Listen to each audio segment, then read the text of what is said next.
Allah.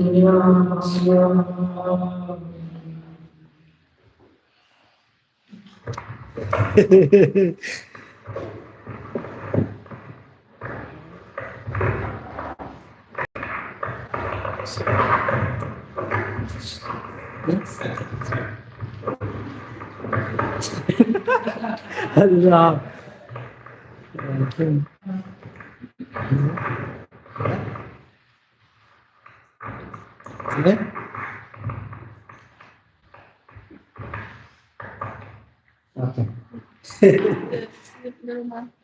Huh?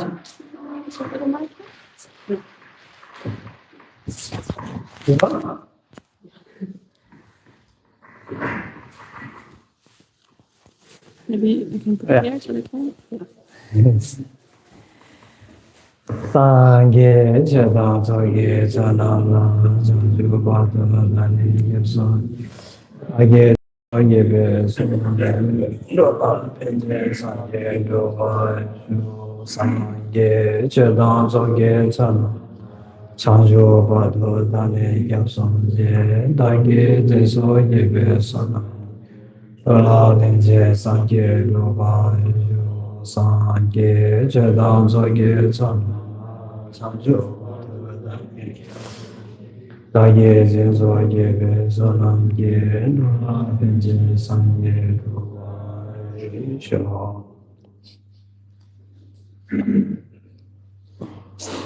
Happy New Year, everyone.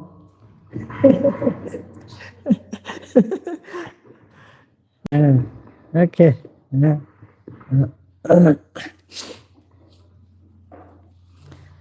So we have 6 days. Can you hear okay? Hear okay? Yeah? So we have 6 days to finish Madhyamaka Avatara.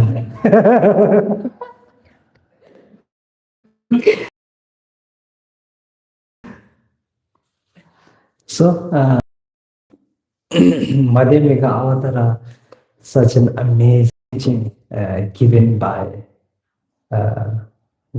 Buddha, Shakyamuni Buddha, long time ago. So I think mainly we are not going to go too much in sorry. Stuck? Yeah? I don't know. Magnet. Oh, yeah, let's take this off. Okay. Okay, better. Okay, so as I was saying, Madhyamaka Avatara, such an amazing teaching given by Buddha Shakyamuni. So I think today morning we lay down some important foundations in Buddhism, just to get a brief understanding on how the teachings of Madhyamaka Avatara came into what we say into being, and why Madhyamaka, the middle way, was taught. Then from this afternoon, then we go a little bit more deeper. I think we have we have the list sort of thing that what we are going to cover. I sort of created the list. I think everyone have. So just to information. So the concept, main concept, I think focus on dalimai, sheleme, nileme, kumeme. Yeah. Neither, when you say existent, then the existent neither from dark is self. Yeah, the existence is neither from self, share others. Yeah, so the existence neither from others. Nilemai, neither the combination of self and others. Then Gimeme is not causeless. Yeah, so the main concept of Madhyamaka, I think main concept is based in this. I think the important thing is that in Dharma, Buddha Dharma, the philosophy of Buddha Dharma, everything has to be in context with reasoning and logic. Yeah? Uh, we don't go around doing senseless things. Yeah? When things make sense, that's when there's approach, willing approach, we say. Yeah? When things make sense, then the willing approach arises. Without the willing approach, then the joy in doing does not exist. So therefore, the willing approach is necessary, because in order to achieve, there has to be joy in doing. Yeah, when you are happy in doing something, then there's always a lot of good results. Yeah. Maybe time difference maybe not there. Maybe time difference is not there. Whether you're doing out of joy or whether you're doing not out of joy, I don't think time difference maybe not there. Maybe it's for some there. But then how we are feeling, yeah, the how we are sensing the difference, that is there. So I think based on that. So because the core existence of the application is based on sense, logic, yeah, contemplation. So based on that, then you need wisdom to understand. So this is where the whole concept arises in regards to, I think, the whole concept of enlightenment, the reason behind enlightenment, the reason that, the reason this, right? So, okay, right? Yeah. So anyway, before that, I hope everyone had a wonderful new year, and maybe some of you good resolutions in the coming years, for the coming years, and I think definitely when it comes to practice, it's all about change. Change is what practice brings. So and the method to change, there's many different methods taught in regards to change. So one of the methods is through taking vow, through taking resolution, through making commitments. So that is one of the methods of change. Important, I think. So coming new year, hopefully when we look back, then we see difference in ourselves. More kinder, more patient, more compassionate, more joyful in our practice. And I think the joy always comes from conviction. And this is why the whole system of the system that Buddha Shakyamuni set up in regards to what we say teachings and the means and the methods of understanding the profound wisdoms of the five major topics is so profound because of that reason. It helps in clarifying the concept of conviction. How to generate conviction in order to develop the joy in practice. So hopefully that one is always there. And then with that, I think the second part is in regards to understanding how to practice. This joy is, I think, the essence of practice. I always say is joy. And if there's no joy in practice, then it gets hard to practice. Then if it gets hard to practice, then we don't know what the mind is. Buddha Shakyamuni one person. I don't know what this is. Sounded like a helicopter flying over.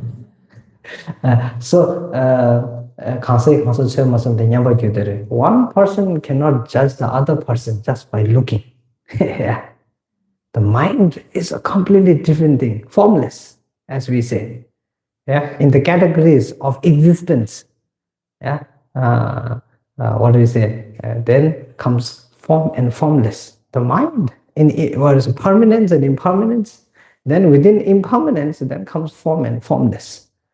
Then form, yes, we can judge, we can see, we can speculate, we can, touch, feel. Then on the basis of our senses, then there's judgment is there, how it is, what it is, it's good, it's bad. But formless is very hard. Therefore, I think, because we cannot judge others on the basis of how they look, what they are. So therefore, understanding the capability of the mind only comes through the application of wisdom. And so this is important because of the practice, and the whole process of the practice is that. Then Dharma, generally, I think we look at the world, the world, especially in this era, it's all about proving. Proving, we say, proving. It's all about proving to each other, proving to others, proving to oneself, proving to one's family, proving to one's enemy. All about proving. The whole competition, the concept of competition comes based on the concept of trying to prove things.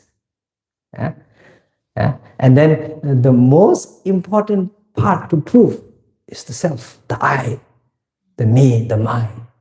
That one is the most important, because we say while we are existent in the body, the stage, the 6 pardos, and within the 6 pardos, one of the pardo is the pardo of the living living pardo, life pardo, intermediate states. Pardo is intermediate state. So one of the intermediate state is while you are living. So while you are living, then your connection towards the body, no difference. You feel like your body sometimes is the mind itself. Our core focus is the body, is the looks, is the form, the ability. So needing to prove that this existence is somehow different from, because there's countless other existence around us we see every day. And proving the concept of this existing being a little bit different from others, because priority is there. So the priority, the core focus of the priority being that, then development of the logic and the reason and the concept in order to prove that priority. I think this is how generally our mind has been practicing for many years.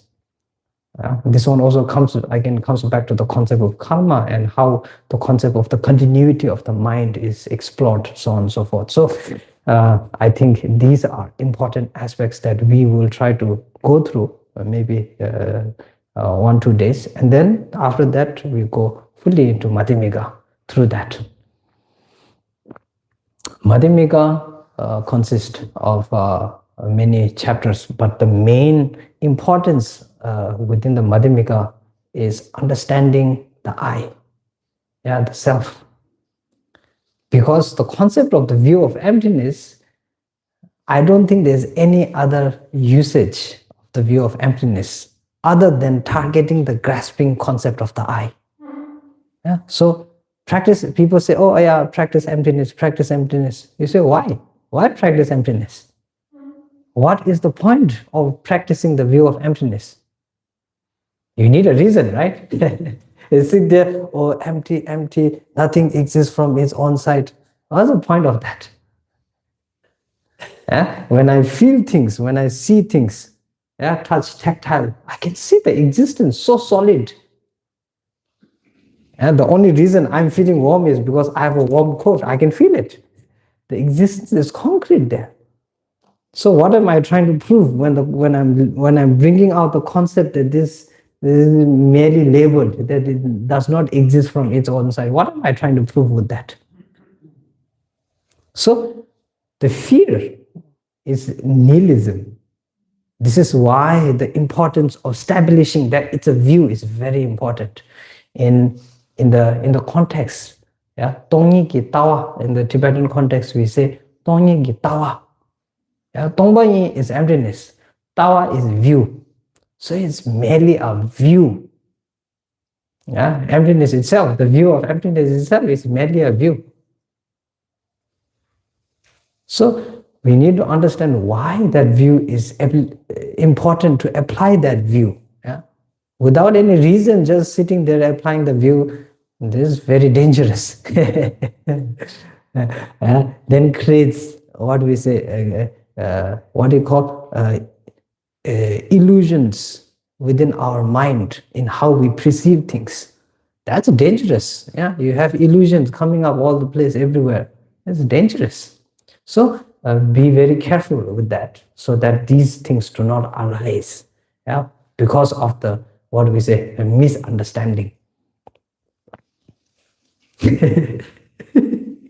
Yeah. So anyway, so establishing that the view of emptiness is the core concept, and such a defined concept, logically defined. No, it's not faith. It's not faith that brings you closer to the practice of the view of emptiness. No, logic, understanding, reasoning. That's what brings you closer to developing the true nature of understanding the true nature of reality. So that will be our goal. Yeah, we keep that in mind, that is our goal. Developing a clear understanding towards, if not fully clear, then at least what do you call that? Is there a word that says we say what's it? Sense, insight, yeah, sort of like an insight, in order to be able to hold on to that practice. Yeah, so that will be the goal, I think. Then through that, then comes the practice, and this is not the practice. This is our utilization of our most precious, what we say, most precious thing that we have, which is the mind. Yeah. So utilization of the most precious thing that we have right now, that we can utilize in order to get closer to enlightenment. Yeah, so this is the means. So then after that you get, what do you call it? Insight. After you get that insight, then comes the practice. You start to practice then. Yeah, so after that, then utilization, applying, seeing why you need to deal with the core grasping attitude. Why the grasping? First of all, where the grasping attitudes come from. Then what is the grasping attitude? Yeah, this is very closely related with cause and conditioning around the grasping attitude. Yeah, the concept of impermanence, so important in establishing the concept of the view of emptiness. The concept of impermanence, so important in establishing the view of what we say, view of practice, in negating the grasping attitude. So that one also we need to explore a little bit deeper, because of course understanding impermanence is one thing, but what is the word again? Insight. Getting insight of the view of impermanence, again a little bit different. So as long as there is that insight where you say, then that's good, good result.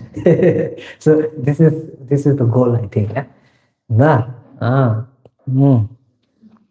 So Madhyamaka Avatara, the concept of the middle way taught by the Buddha, vulture's peak, through the Heart Sutra. Yeah? So when Buddha taught the Heart Sutra, the whole concept of the view of emptiness comes into play, or the concept of the what we say middle way. This is where the first, I think, application of the teaching. Of course, within the Four Noble Truths, there's also already hints within the concept of the first teaching of the Buddha, the Four Noble Truths. There's already a lot of hints within the teaching in regards to in regards to the practice of the view of emptiness, or the middle way. But then more clearly, then that teaching started in Vulture's Peak. Yeah? Then after that, main concentration of that teaching in development of understanding it happened in Nalanda University, very near here. Nalanda University, so very near here. I think now only the ruins are left. The ruins are left there. I'm not a very good historian, so if you want to know history, then you have to go other place and ask. But anyway, so there, then Nagarjuna, main one who, what do we say, compiled the root text to Madhyamaka Avatara, the Madhyamaka Avatara root text. That one was Nagarjuna. And Nagarjuna compiled that text.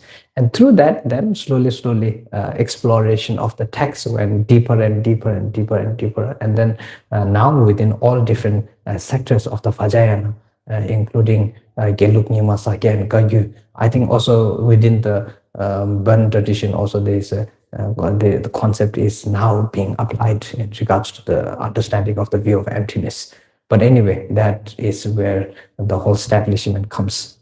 Then during Buddha's teaching, then we have the different scopes. Yeah? People have different goals, as we say. Yeah? Today, we're establishing the goal. What is the goal for this 6-week talk? Yeah? So we establish the goal. So similarly, Buddha's teaching is also based on the establishment of goals. Some people only aim this life, good life, this life.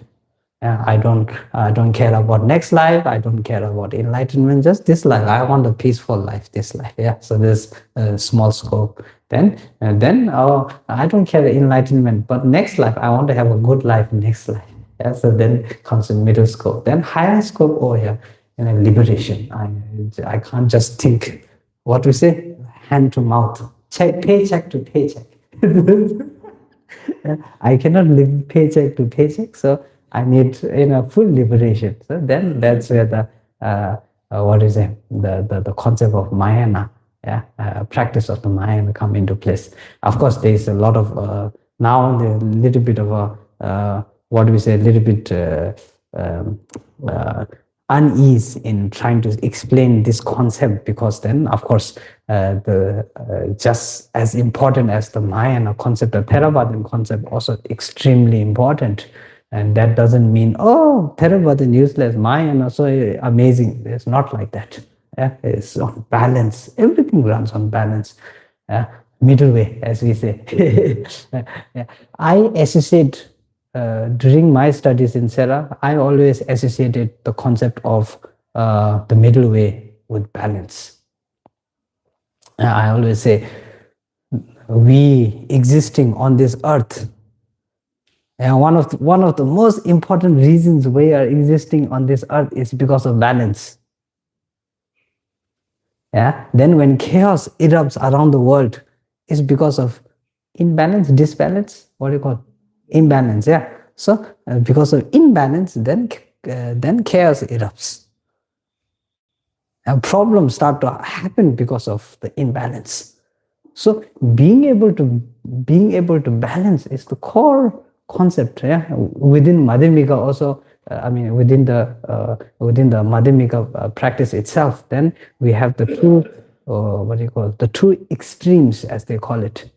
Yeah, nihilism and takta cheda. What do you call it? Nihilism and internalism. Yeah, internalism.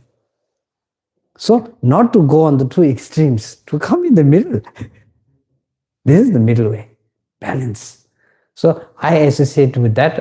If it's useful for you to what we say, to be able to what's the word again? Insight, gain insight.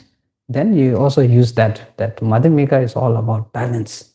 Yeah? We don't go to extreme. Even in practice, I think there are extremes. Extreme measurement. Some practitioner, if the mind is strong enough, then extreme measures and extreme methods are very valuable, because then the achievement is fast. But just because there is a practice that leads toward that extreme practice doesn't mean that it's applicable to you. This is why understanding your own mind becomes a core importance in the first steps of going into practice. So this is there. Then I think this also is applied to the concept of higher yoga tantra, as they say, HYT. Yeah, so the Gyuba, the lineage practices of the Haya Yoga Tantra, this also in regards to practitioners. And no one can, like I said, no one can judge you. Buddha himself say, I cannot judge people. I cannot. Even if I'm enlightened, I cannot say, oh, this is good for you, this is good for you. This one have to figure out. And this, I think, comes in the form of, the concept of being your own guru. And this is awakening. We say the awakening, the state of the self guru. What do you call? Kaya. What kaya is Kushi. Bodhikaya? Dhammakaya. Yeah, Dhammakaya. So this is the method of awakening the Dhammakaya. Is using your understanding your mind and using your ability to awaken the Dhammakaya within you to be able to judge whether it's the right practice or the wrong practice. Helicopter is back. So that, I think that is there. So I think these important aspects of practice. Yeah? So we start with this. Everyone okay with that? Then I think in regards to timetable, morning 2 sessions, then evening first is discussion, 2:30 discussion. So discussion, then utilization of what do you say, tenets, the method of pramana vadika, contemplation, inner contemplation, using inner contemplation, and the group sangha means togetherness, utilizing togetherness because there's a combination of wisdom coming together, then discussing on what is the right understanding, what is the right way, how, what. If my mind is like this, then how do I apply? If my mind is like that, then how I apply? So this is more to do with the discussion. Then I think also important, very, very important in dharma, in practice of dharma is in regards to question answer, I think. So we'll try to do as much question answer as possible. Then also from your side, we try to be a little bit less traditional. I mean, in the traditional side, then there's a little bit of a distance. Then some people feeling awkward to ask questions like that. So don't feel that. Feel free. Then we communicate. The more communication, the better the transfer of information. Then the more transfer of information, then the more okay, that one is more, so then better in practice. So I think this is that. Then on the 12th morning, first session, I asked permission to not attend first session. So I think this one up to how you want to. Maybe the first session, Kabirji can lead something, or one of the venerables can lead something in regards to practice meditation.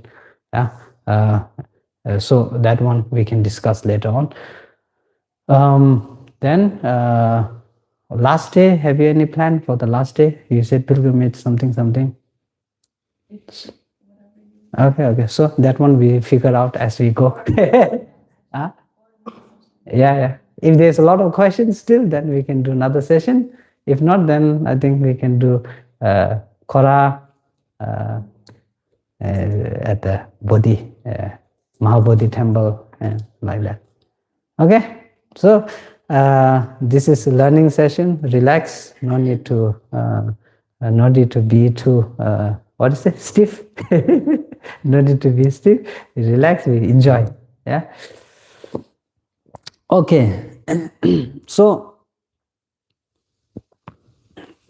I think first thing, let's talk about the establishment of the concept of understanding enlightenment.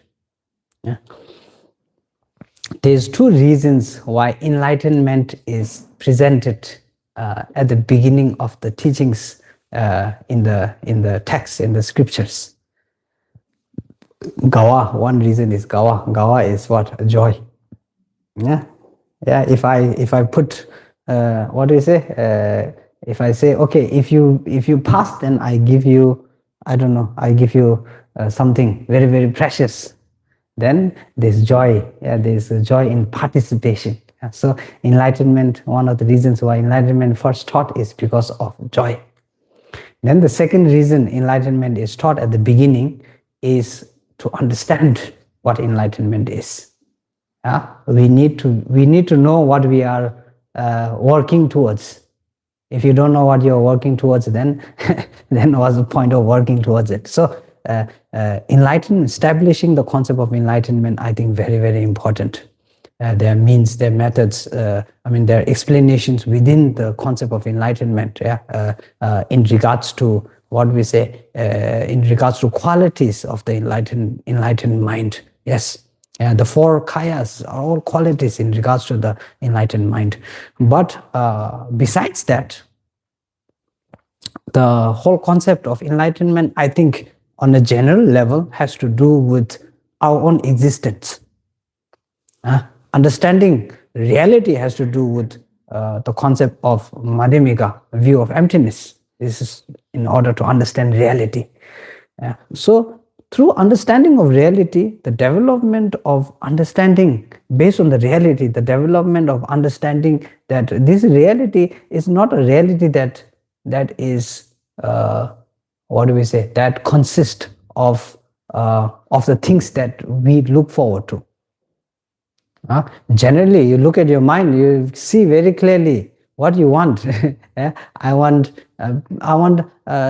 calm, I want peace, I want happiness, I want joy.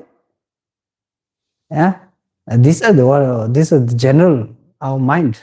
Everyone same. And this is not just human being. This is on every level. Whether it's animal realm, hungry ghost realm, hell realm, wherever you look, the general level is, yes, I want my mind to be relaxed. Some sense of calmness, some sense of joy there. Then with everything going on, this is not from the samsaric view, but everything going on in the worldly view. You have to pay your tax, you have to earn, you have to work, you have to do this, you have night shift, morning shift, then you have to all cognitive, then even coming to India, you have to get tickets, you have to do this, apply for visa, some people don't get visa, that, so many things going on. Too much in some sense. And this hits you from time to time. I think experientially you can say very clearly that this harshness of experience, harshness,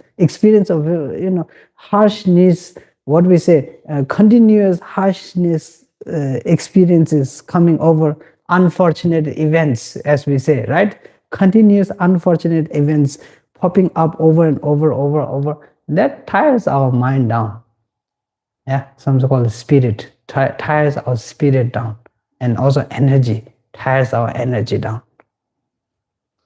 And this is just, like I said, this is just a small glimpse of the worldly view. Then from the worldly view, now you open your mind a little bit wider and you look from a wider perspective. Then you have the samsaric view.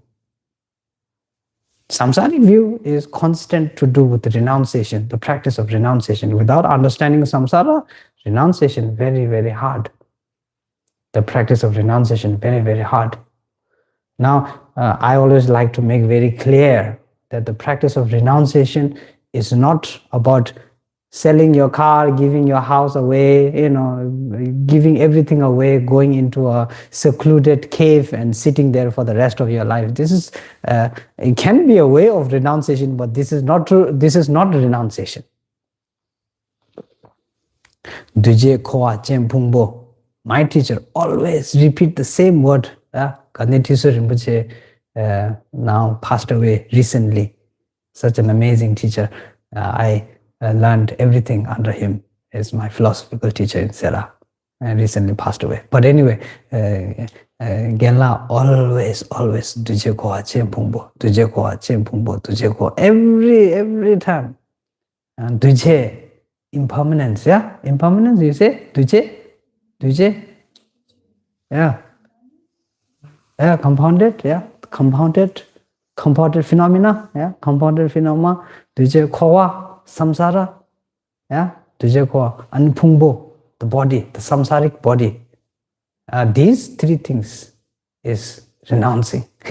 Renouncing these three things, yeah, and conceptual renouncing is based on that.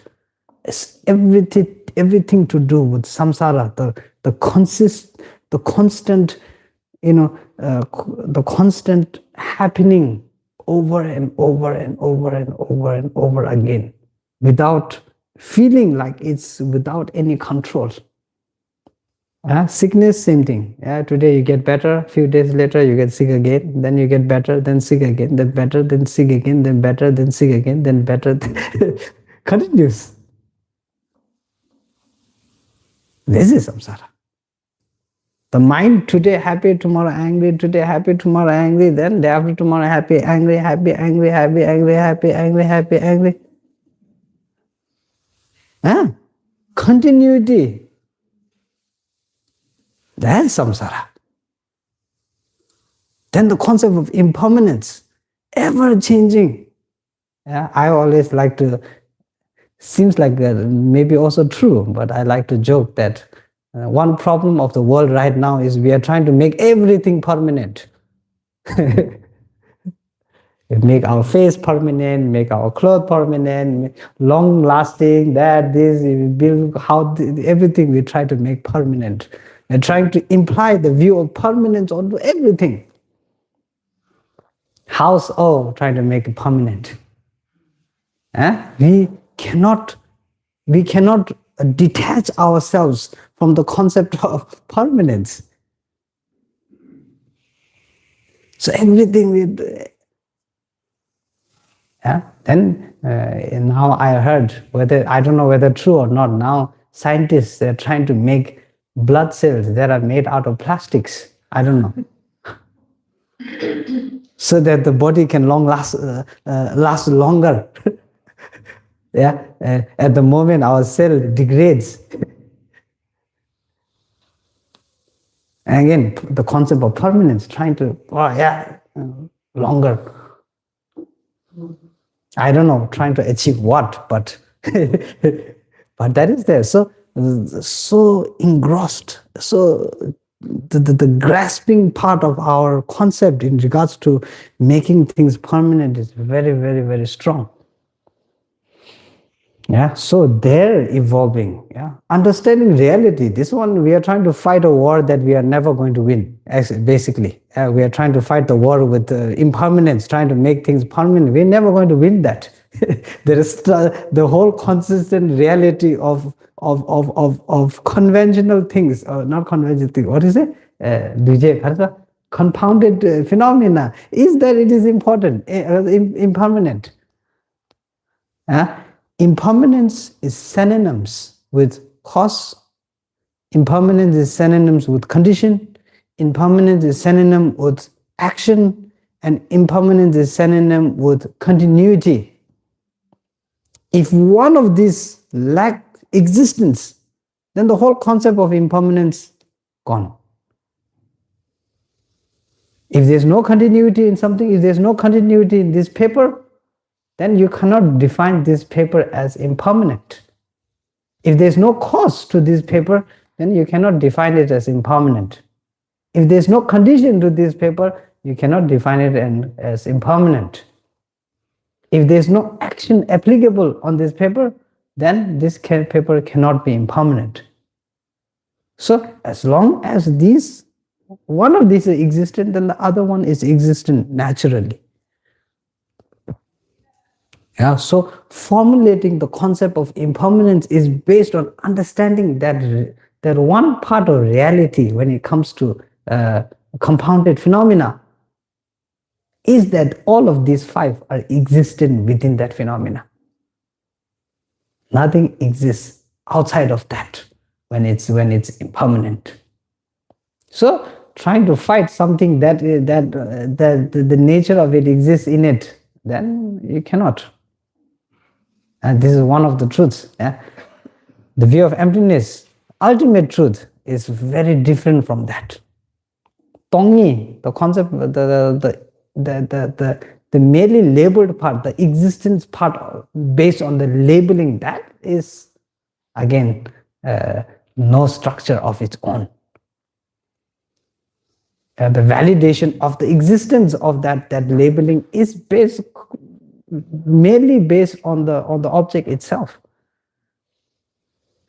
Neither existence, like I said, neither existence from its own self, neither existence from others, neither existence from the what we say what is it? Compounded, neither existence from neither. But then again, its whole evolvement of the object itself is based on causes. If someone doesn't come, this is why this external and internal. If someone did not come to me and shouted at me, then I would have never been angry. This is our thought normally. When anger is there, then helicopter is back. When the anger is there, then we're looking externally. If that person did not come and shout at me, I wouldn't have been angry. When suffering is there, then if that did not happen, then I wouldn't be suffering. We're always looking for external causes. Quite similar to the concept where I said we are trying to make everything permanent. Same concept. We are trying to fight a war that we will never win. A war against reality is a war that is bound to lose. It cannot happen. So, understanding the nature, existence of its own existence of its own reality in the form that it is and how it is, that one is established on the basis of conditioning. So now you understand, yes, I can't fight against the change. Is it impermanent? That is impermanent. I can't say it's permanent. But what I can do is, because I understand that it is impermanent, therefore now I have the ability to condition. I think understanding the concept of impermanence is one of the most empowering abilities that we can, ever experience. People who succeed in a certain thing in life, they are the people who understand the conditioning of that success. Maybe not the concept of impermanence, but that particular impermanence, they have succeeded. People, they utilize different methods to understand different things. This is utilization. So anyway, coming back to the concept, is that the concept of through the concept of understanding the nature of impermanence, then the nature of continuity. This one doesn't, some people say, yeah, okay, impermanence is, what we say, when it comes to the concept of existence, then yes, impermanence is there. So through the concept of impermanence, now what do I do with it? I understand, yes, I understand, I was born, I understand I get sick, I understand I age, and then I understand I dead. Then what? And then I know I have to accept this. I need to accept that I will get old. I need to accept that I'm going to get sick. I need to accept that I'm going to die. How does this help me? And what is the point of understanding it if it just, some people, the more they think about it, the more frustrated they get. They think about death. Oh yeah, I'm going to die. There's more fear, more anxiety. Then you get more depressed. That was the benefit. So now, through the understanding of the concept, then the understanding of continuity. And this is where the whole, I think, deliciousness. Deliciousness of understanding what samsara is and what renunciation is. There you get the taste of it. Now, yes, impermanent, yes, conditioning, yes, continuity. But because of that also, now you have the ability to make the change. If you did not understand the reality, then you are not even going to put effort to make change. It's through the understanding, that's where the realization comes, and that's where once the realization comes, that's where you're going to start putting effort. So now comes the second part where we say, okay, once you understand samsara, like I said, it's impermanent. The concept of continuity, over again and again and again and again and again. Then continuity, then cause and conditioning. When you understand the what do we say, the oneness of all of this, now you say, okay, because it's impermanent, therefore it is continuous. But because it's impermanent, therefore it's conditioned. And because it's conditioned, therefore I can condition it. Now change the whole perspective. Yeah, well, I hear one. So yeah, so through that, then comes the practice of, okay, what changes do I make and where do I make the changes? Samsara, again, death, coming, birth, death, sickness, old age, death, continuity. But now what can I do in order to make that continuity in a different way? How do the continuity is going to be there, but how do I, from dying to birth to that to this, how do I, and like I said, if we are thinking from one perspective, then it's very depressing, over again and again and again and again. But then we normally say, no, the more you, what do we say? The more you think about it, the more it engulfs, yeah? It engulfs you. If you're going to go on a holiday and you're so focused on thinking how to enjoy the holiday, then your whole holiday is going to just go like this, on thinking how do I enjoy. Then end of the holiday finish already. Yeah, you spend your whole holiday wondering how do I enjoy my holiday. Yeah, now the whole concept is actually not thinking about how do I enjoy, and this is what we are doing. Yeah, how do I enjoy, how do I make money, how do I that, how do I this. We are so engrossed in this, then our whole life, how to finish. So instead of saying how to, we need to divert, and in regards to the enjoyment, we need to divert.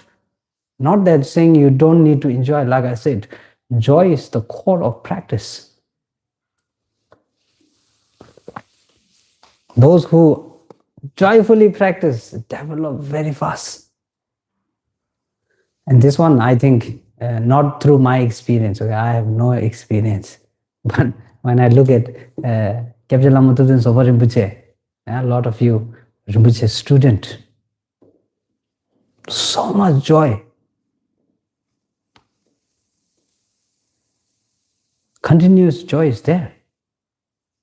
And this joy is not fake joy, like, not like that. Rinpoche actually enjoys doing what he's doing, which is, continuously giving his time, effort, energy, whatever it is, to sentient beings. That's what he did his whole life. You have all students here. You have experience. Then Rinpoche's famous saying, live with compassion, die with compassion, eat with compassion, sleep with compassion. Look at the mind there. So amazing. You can see that there's so much, some people, they enjoy their work a lot. Then then they say when they get off, then they say, no, I don't want off. I actually want to work. I like enjoy working. And Rinpoche enjoys so much that even 24 hours a day, continuous. We get tired. I always tell this story when I was serving Rinpoche in Amravati, maybe 15, 16 years old. I couldn't keep up with Rinpoche. After 3 days, lack of sleep, I was drowsy, couldn't concentrate, couldn't think, kept forgetting things. My mind stopped functioning halfway there. Then Rinpoche whole morning offering things to the Nagas, to the other beings, this. Then whole day, and then his own, his own prayers, morning prayers, then whole day His Holiness teaching, then whole evening till 1, 2, 3, then meeting people. We had to reheat Rinpoche's food maybe 10, 12 times before we actually got him to actually have some. Yeah. Then whole night after meeting all these people, whole night, then, oh, come here, do this puja, let's do that puja. Today this person came, his family came, his dog died, his cat died, this happened, that happened, this whole night, then puja. Lama Chopa puja for this, Thara puja for that, this puja for this.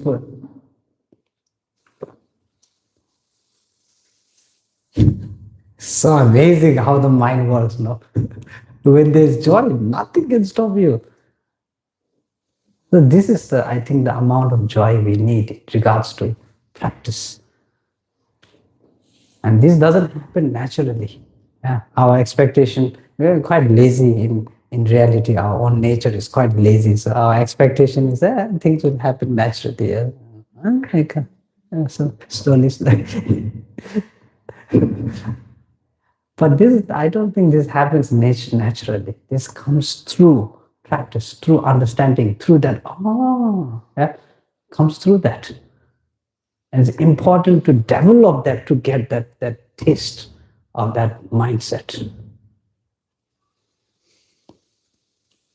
So through that, then where was I?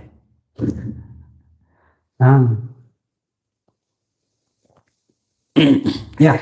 So through that, then the establishment of, okay, I karmically conditioning here, samsarically, I have, I have my dues to pay, as we say, loans to pay. So karmically, I have my own loans to pay and things I have to go through, initial things.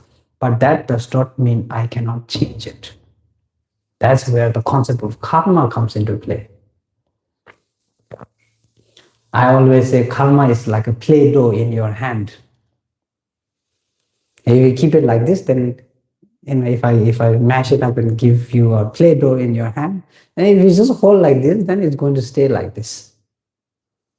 The moment you start to move your hands and change, then the shape starts to change. Then the more skill you practice in, then the more skillful you become. Then you can shape it into anything you want. That's exactly karma. Karma is exactly that. It's in your hands. It's based on your ability, based on your conditioning. And then the conditioning starts to happen. So this is the second concept. Now comes the play of karma and how to utilize karma in order to divert your focus of attention. So the focus of attention, like I said, if the focus of attention in regards to understanding samsara is, yes, samsara, suffering, this, I need to die, I need to get sick, then, like I said, it's going to be a very, very, very frustrating life. I think this experience I can tell when you have long drive on a bumpy road. And I'm 2 hours more, I'm 3 hours more. It's all suffering. Then the drivers, their whole life, they're going on that bumpy road. One of the ways they do is they put music on. A little bit of a distraction there. Then maybe their focus is on the road, so maybe not as bad as the passenger. But generally, that's the concept. No? So the more you say waiting, thinking, the more you have to go. Yes, you have to. But then you make your seat more comfortable. Maybe you put your jacket under your bum. Maybe you put something up here to stop your head from hitting the ceiling. Yeah. So these are the conditionings that you can create around. Now people take, what do you call, tablets that you don't vomit? Nausea, anti-nausea tablets. There's also conditioning. Yes, you have to go, but then you can make the trip, more relaxed. It's conditioning. So this is how karma works. Conditioning. You have to go, but then you condition. How? Then once you have worked out the conditioning, then it's the focus. It's for the future. And this is where all the practices come into play. You have the time. This is why we talk about precious human rebirth. What is so precious about the precious human rebirth? Think about it. Maybe one good discussion today you can do in the discussion group. What is so precious about precious human rebirth?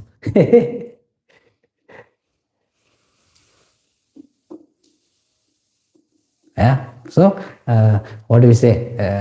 36 lineages of the what do we say? 3 categories in regards to the precious human rebirth. These are all points of contemplation in regards to why it is precious. Within the Lamrim mentioned very detailedly.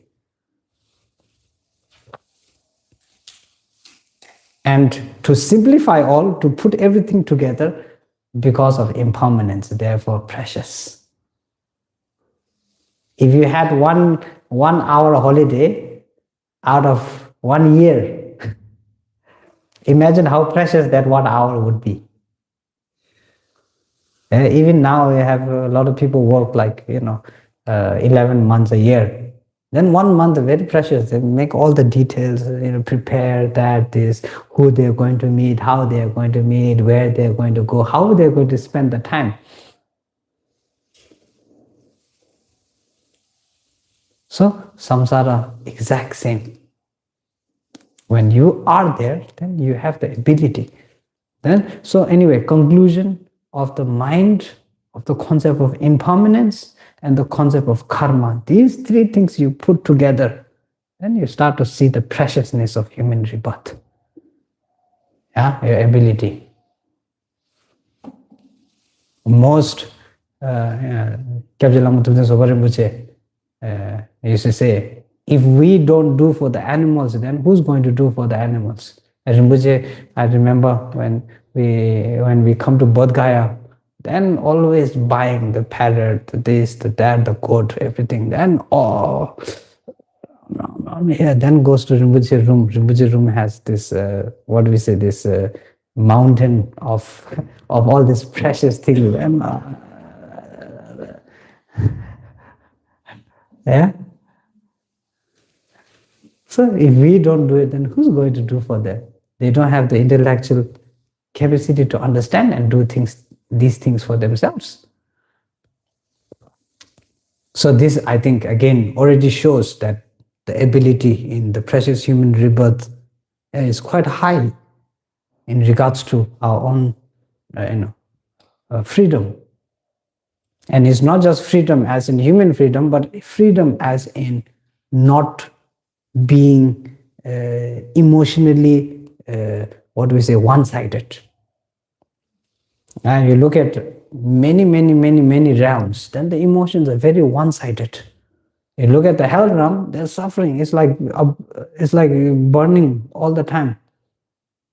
No time to think about enlightenment and how to use their mind and how to use their time. No. So the utilization of the time is just, I think the wish is just for maybe 5 minutes if I can have like that. Yeah, the hungry goes around always talking about, thinking about, consuming something. If only I had one bite, that kind of. So not again, no time. Well, this is general sort of like concept in regards to, but then I think this is one good discussion. Today, maybe one of the topics can be why precious human rebirth is so precious. So something like that you can discuss. Then through that, then comes the application. Now comes the application. So once understanding the outer form of understanding this, then comes the application, which is now taking the steps towards renunciation. So the first application always comes in the form of renunciation. Because if you don't know what it is that you are trying to negate, enlightenment is not just happiness, not just joy. If you want just happiness and just joy, then enlightenment is not the point. Just happiness and joy. Even Arya beings, when they achieve Aryahood, they're there. Full state of bliss. Then Buddha there's alala thing giver. So Buddha has to, after a certain time, Buddha has to come knocking on the door. Get up, get up. Alala thing giver, so we say. Alala is like, in the Indian, we go, so similar to that, Buddha, what are you doing? Wasting your time, just engrossed in that. You're not done, So anyway, this one, if you can touch the clear light, this is within Tantra also there. If you can touch the clear light and be able to awaken the clear light, then this state achievable, and this can be achieved through shamatha practice and vipassana practice. Maybe not truly ultimately, but for a long time, some practitioners once they achieve this ability, then because they need a form in order to what do we say to connect to this experience of the inner light. So they say they use their power to shrink their body and make them sort of like cast their body into this energy body, so that they can stay longer in that state of joy. But this is, like I said, whether for us it may not be momentary, like many hundreds of years they can do this, but still, at one point the time finishes. Same thing with wealth, same thing with everything. At one point, then everything that goes up has to come down, we always say, right?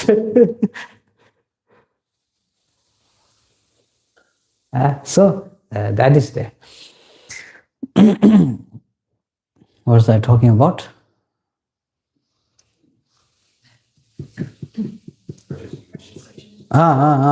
So through that, not prejudice, renunciation. So first step, the practice of renunciation. Then this one is fueled by understanding precious human rebirth. This is fueled by understanding what is there to be negated and what is there to be achieved. So achievement, definitely on a higher scope, enlightenment. In the middle scope, development. In the lower scope, peace. So these three things. Higher scope, enlightenment. Middle scope, what was it? Development. And then lower scope, peace. So these three things there. So now you aim which one. Then based on that one, then negation. When it comes to negation, then we are shedib nidib. What is shedib nidib? Cognitive obscuration. Shedib cognitive obscuration, nyongdib experiential obscuration. So based on that, again we have negation. Okay, if you want to achieve this, then you need to negate this. So now we understand the negation. So this is based on the practice. So now once you develop these two things, now if the goal is all three of them, all three of the achievement that we just mentioned, if the goal is that, Then comes, okay, what is the most important practice in regards to achieving these three goals? Then comes compassion, bodhicitta, semge. Yeah, in Tibetan, semge. Shenden to zobe chanjala mishe told the mother sunde, teje lamgi jugu. And then lamgi risu nepe zoi ki namrik. So there, what do we say? The whole concept of the application of bodhicitta in order to see how bodhicitta is so amazing in order to achieve these three levels of achievement or goals, as we say. So utilizing, then comes the utilization of bodhicitta. Now bodhicitta method, yeah, chanchugisim, chanchugisim. Then shut up wisdom. Now comes the view of emptiness. Tongi toba, the middle way. Tongi gitawa, the view of emptiness is the wisdom. So in order to attain, if your goal is to attain all three of them, then the method, then to attain this thing, you need two things. You need the wisdom and you need the method. The wisdom is the view of emptiness. The method is through application of compassion, of bodhicitta. We are good so far? Following? What time? Tea break?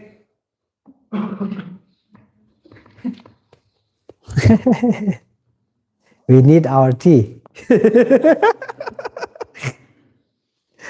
Yeah, 15 minutes, then we go tea break.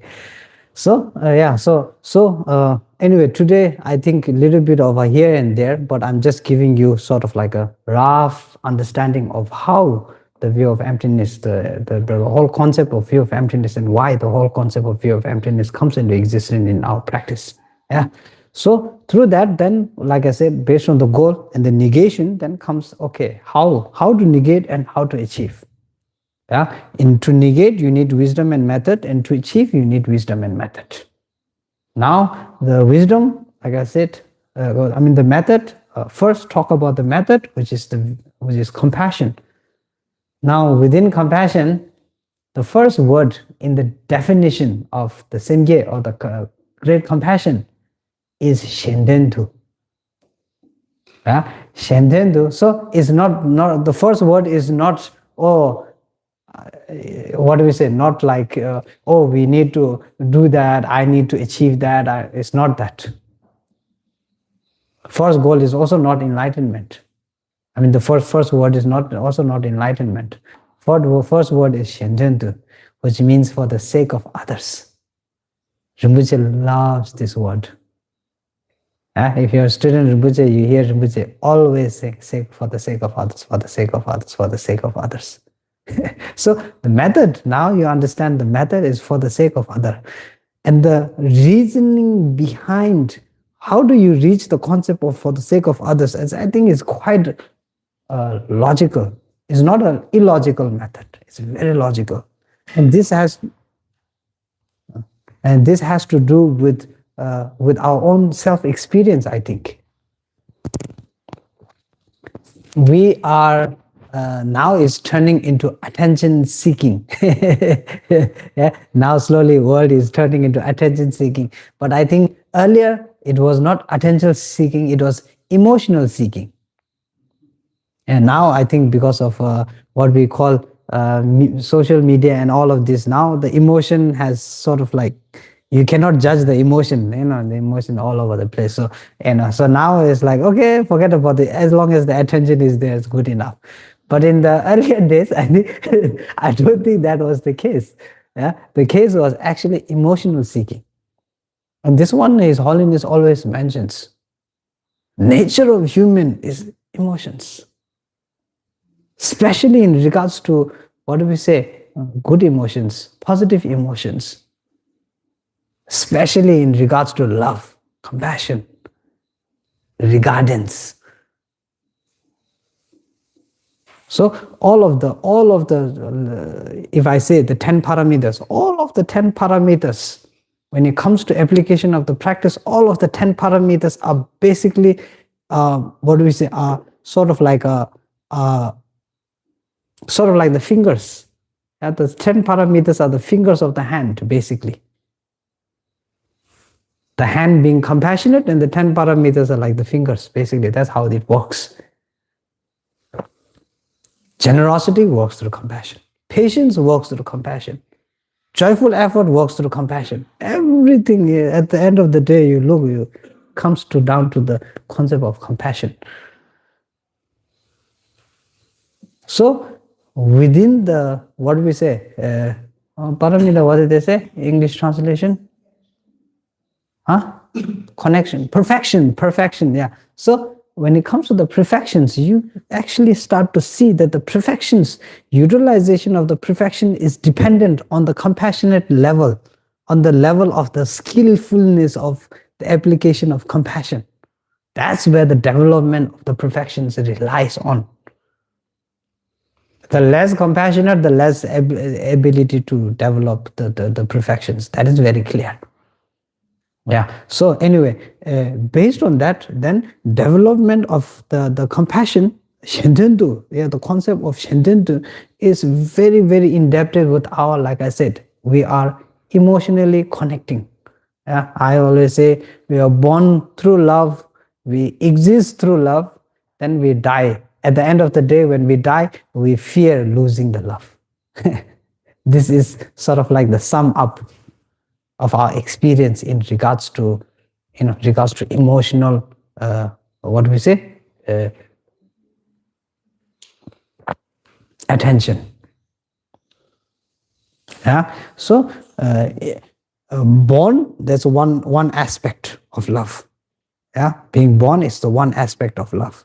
Then the middle part, the existing part, if you look throughout the whole life stream of existence from day one birth all the way to day one, that was the last day of death, the whole existing part truly exists on the form of love. The more love, the better the existence. The lack of love, the more depression, the more anxiety, the more this, the more that. Yeah, the true extremes when it comes to emotions exist based on that, based on the experience of the life. Or is the life part though? Yeah, within the life part itself, the existence, the limited time. The existence of the limited time is based on that, on how much we receive experientially. I'm not saying money. I don't think I went in the experience level. So this we pass this, and the ability and the strength and whatever, the more there is in regards to love and compassion, the smoother the flow. Then that time, same thing, right? If you are the one losing someone, then there's pain, sadness, as we say. Because that connection, we don't feel that connection every day anymore. Then if I'm the one going, then the fear of not going to, what do you say, of disconnecting with that love.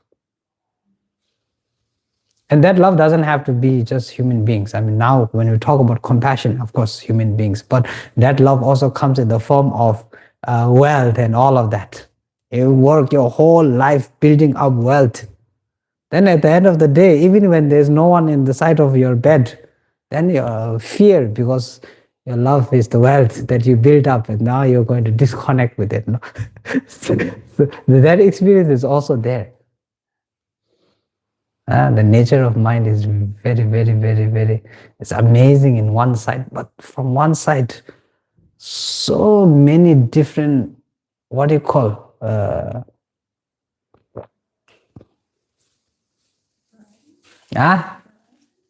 so many different varieties in regards to experience, in regards to reaction, in regards to action, in regards to, formulation. It's such a wondrous thing. So in regards to personal experience, I think understanding your own mind is the basis of practice, because that's when you actually truly figure out where and how, what. That's where you actually figure out. Yeah? We have a tendency of dependence on someone. Yes, that is good, especially when it comes to practice and guidance. But when it comes to what we say, pointing out what you need to do, then even Buddha said, no, who am I to, say that this is the right way for you and this is the right way for you? You need to figure that out. So we have work. This one, I think, in the traditional concept, especially in the Vajrayana traditional concept, I always one thing that has been a little bit of an issue nowadays is in regards to guru devotion. I always say there's a huge difference between devotion and obedience. Don't mistake these two.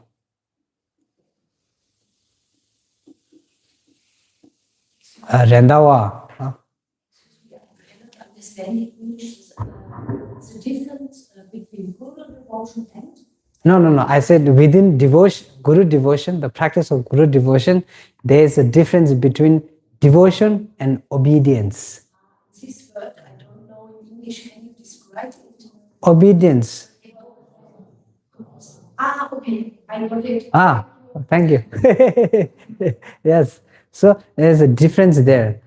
The example I always like to give is between Jose Rendawa and Lama Tsongkhapa. Lama Tsongkhapa was very devoted to his teacher, Jose Rendawa. But when it came to obedience, I think not very obedient. This one you can see when you read the scriptures, when you read the text. Yeah, what do we say?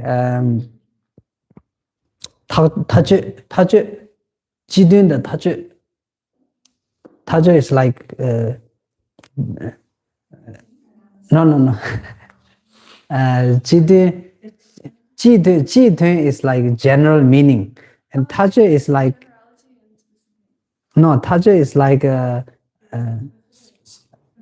specific, like very so specific. When it comes to the specific text, tajo text, then within Lama Tsongkhapa's, all of the Lama Tsongkhapa's tajo text, then within the text, Menda, Jijun Renda was saying this, but I don't agree with that. And the reason I don't agree with Jijun Renda was saying this is because of this and this and this and this and this and this and this and this and this and this. So that is there. So do not define that, and do not mistake between devotion and obedience. Devotion is necessary. Obedience, I think, only keeps you one step behind when it comes to actually developing. If you're obedient in class and you just sit down, backbench, and always like this, then you don't learn much. But if you are devoted to class, then you ask the teacher, okay, what's that? What's this? How is that not working? Why is that? And how is this happening? Then you learn more. You learn faster. So usage of this method, I think, important. I think same thing in marriage, right? If you are married, then you are devoted to your husband or wife. But that doesn't mean you can become obedient to your husband or your wife. There's a huge difference. So same thing applicable here as well, right? So, what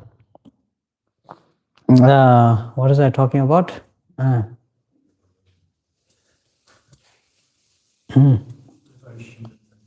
Yeah, before Guru devotion. Method.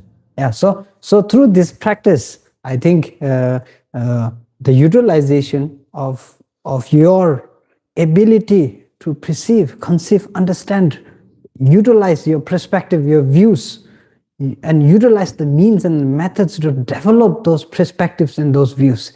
It's all about widening the mind. Normally, our scope, our view is very, very short view.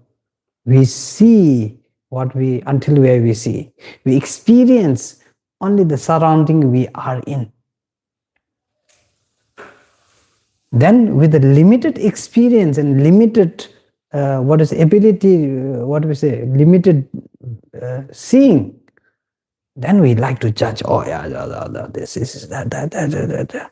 Oh, this is not right. This is not right. They are doing this. They are doing that. Now this is problematic. Yeah, with the limited understanding, going out into the world becomes problematic. Same thing with limited experience and limited understanding, going into practice also tends to become problematic. So the more knowledge, the more wisdom, the better the development. And this is used in the same method when it comes to compassion. Sometimes compassion, oh yeah, be kind, be peaceful, give. Then His Holiness once mentioned, be compassionate. Be a bodhisattva, but don't be a stupid bodhisattva. Yeah, this is where wisdom, utilization of wisdom comes. You need to know where you are utilizing and how you are utilizing the compassion. Compassion is not just about, and a lot of people think compassion is all about giving, maybe money, objects, that, this. Even giving smile can be a great practice of compassion. I think when it comes to the practice of giving, this one very good story of King Ashoka in his previous life. When he met the Buddha was passing through King Ashoka's village. Well, that time he wasn't King Ashoka, but when Buddha was passing, he had nothing to give to Buddha. So he took sand from the side of the road and offered it to Buddha. So it's not about the sand, it's about the intention. There now you're making difference in understanding, reality versus, your own, application of the practice. So these are there, I think, on the basis of all practices. Yeah, it doesn't matter what practice you do. The contemplation is done through the method of cause and conditioning, through the method of karma. What is the first thing that? What is the first step of developing whatever karma it is? What is the first step? First step is motivation. Everything starts with the mind. Yeah? This is why the mind is so important. Everything starts with the mind. Then with the mind, then the next thing that follows is the action. Without the mind, then the action generally doesn't tend to happen. Whether it's a good intention, bad intention. If it's a bad intention, then the action that follows is normally a destructive action. Now, not saying that, good intentions doesn't mean it doesn't follow a destructive action. Some also. This is, like I said, it's about the method of utilizing. Yeah, so within Bodhi, Bodhicitta Avatara, Bodhisattva's way of life, then explains all the skillful means that the Bodhisattvas use in order to, to help others. Some are very harsh. This one, if you read Marpa and Milarepa story, you'll know. Extreme. And nowadays, if Marpa and Milarepa exist right now, if they did what they did in those days, now then Marpa would be jailed.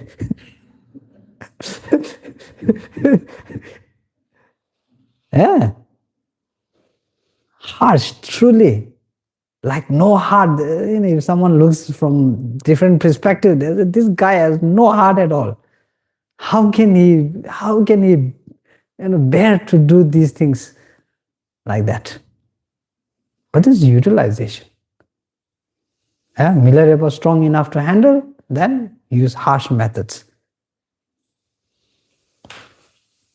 So I think we stop here. 15-minute break.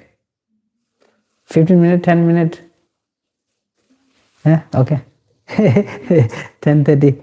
Yeah, 10:30, 10:45. Tea break.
Okay.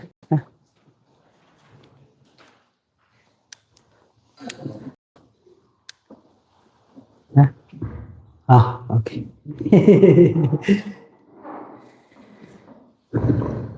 Okay.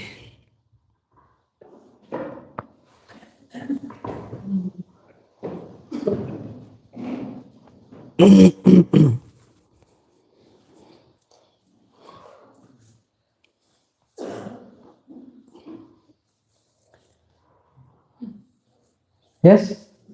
Yes, questions now or later? You want to do question? Okay. Yeah. Later? We can do question. Two questions. One is if you could expand on what you make. Chicken.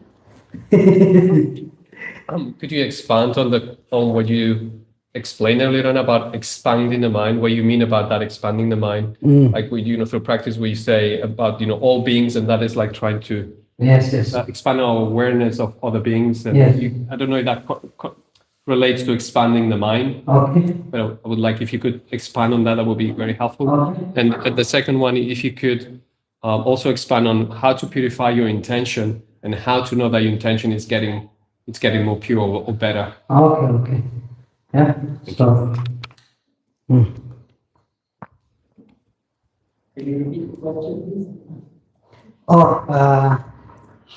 How to expand the mind. So that is the one, and then the second one was I think what was the second one?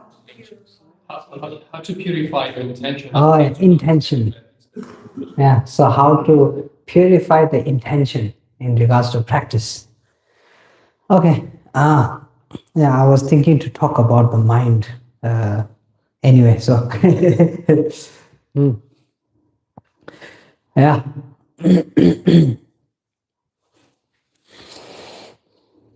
Lo, Rigpa, Shepa, synonyms. Yeah. Lo, mind, Rigpa, the ability to cognize. Yeah, Rigpa, ability to cognize. Rigpa. Yeah. Then Shepa is in regards to knowing.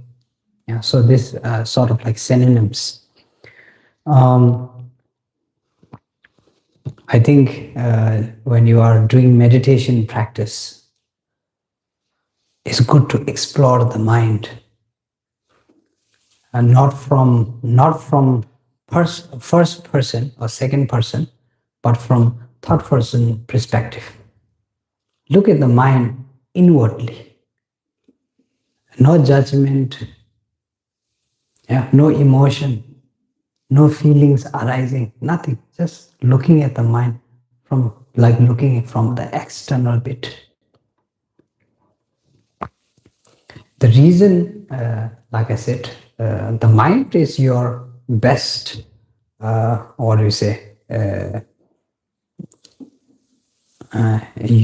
best utility. Yeah, utility. Yeah, so the mind is your best utility, and is one that is the most dependable, and not others' mind, your own mind. It's the best utility and the most dependable. The reason why it's the best utility, is because it has the ability, Sishi, Ripa, it has the ability to cognize. Nothing has that ability. Now they talk about AI, they talk about all these intelligent things coming out, but these are all what do we say in the IT language, it's all coded, as we say. It's programmed, coded. Whereas the mind, not programmed, not coded. It's through raw experience, understanding, and it's through sense and logic that the utilization of the mind comes. So, Seshiripa definition of the mind, I think, is based on that. Then, because it's your most useful tool, whether you want to become enlightened, whether you want to create the right conditioning for the next life, or whether you want to condition your experience for this life, or whether you want to make a lot of money, whether you want to become a professor, or whether you want to whatever, yeah, whatever it may be you want to do in this life and for the life forward from this, then the one thing that you're going to utilize is the mind. External dependency, you cannot depend. External dependency, even people change like this, time, based on time. Condition, external condition also change like this, based on time. So this one, very, what do you say, undependable, non-dependable, yeah? Non-dependable, undependable, non-dependable, okay, non-dependable. So focus on the things that you can utilize the most and benefit, what do we say, the most. The one thing is the mind. Normally I say you need to learn to look after your mind like you look after your own child. And look at your mind like your own child. And this is the reason behind it, because it is so capable. And not just capable, it is so precious in the sense that enlightenment becomes possible because of the mind. Non-enlightenment also becomes possible because of the mind. Samsara became possible because of the mind. Yeah, everything that experience in regards to experiential, what we say, steps, is because of the mind that comes together. All of this coming together. Then we just talked about impermanence. So same thing, conditioning is also based on the mind. External conditioning, momentary. We wear warm clothes, then for a moment we feel hot, then when the weather change, then after that too hot. So dependency is not there. So that is the importance of the mind. You need to guard that mind very carefully. The moment something triggers the mind, then the mind is going to go all over the place. And this triggering happens based on conditioning. You have the right conditioning, then the right triggers happen. No, cause and conditioning is based on that.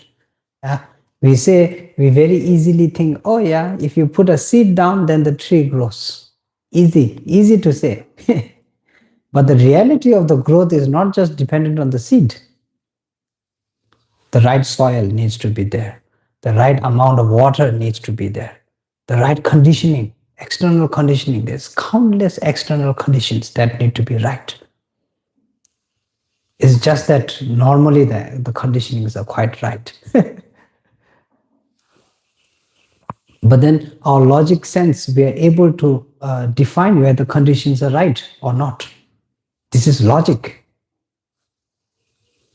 You take the seed in the middle of the desert where it doesn't rain for 10 months. The seed doesn't grow. This is logic we utilize logic. That's why we don't put sand and put seed in the sand. So the logical part is the sensible part. The method is based on the conditioning. So to set up the right conditions in order for the mind to grow, that is important. Practice is all about setting up the right means and the methods in regards to developing the mind. So that is there. So because the mind is so amazing in its capability, and it's not just so amazing in capability, but it has limitless potential. And this is not just one mind, it's each and every person. Each and every, not just person, I think animal, every human being, every realm, within every realm, within the Bodhisattva way of life, bodhicitta is developed and mentioned that it can be developed all the way down from hell realm, all the way up to the God realms. We just need the right conditioning. Generally, the conditioning in the hell realm is not exactly right in order to develop bodhicitta. Like I said, you are in a condition where you are, what do we say? There's too much to figure out. So again, another reason why precious human rebirth. Yeah? As you are having a human rebirth, then you are not in a condition where your mind is occupied continuously. Instead of places where there's limited choices, we are in a place where there's countless choices. And that, I think, nowadays has become a problem. Too many choices.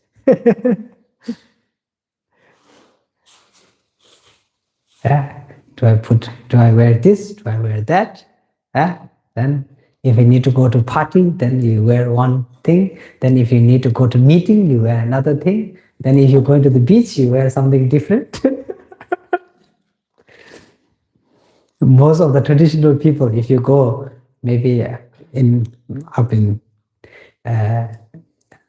only thing I know is my village. So if you go up to the Himalaya region, most of the people in the Himalaya region, you look at the what do you say, the people up there, the Tibetan dress they wear, and that dress everywhere they're wearing that.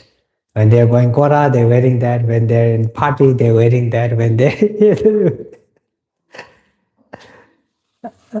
So anyway, the more seems like the more choices, a little bit confusion.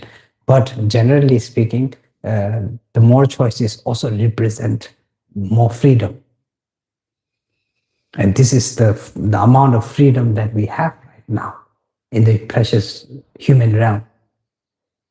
Forget about politics, forget about geopolitics and that and this and all of those.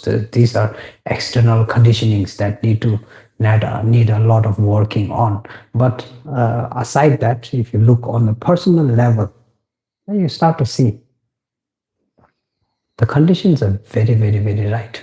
So the mind, then the conditioning of the mind. Yeah. Now, in regards to the mind, the ability of the mind, then like I said, limitless potential. Yeah. We are only limited by our dreams and our thoughts and our views and our perspectives.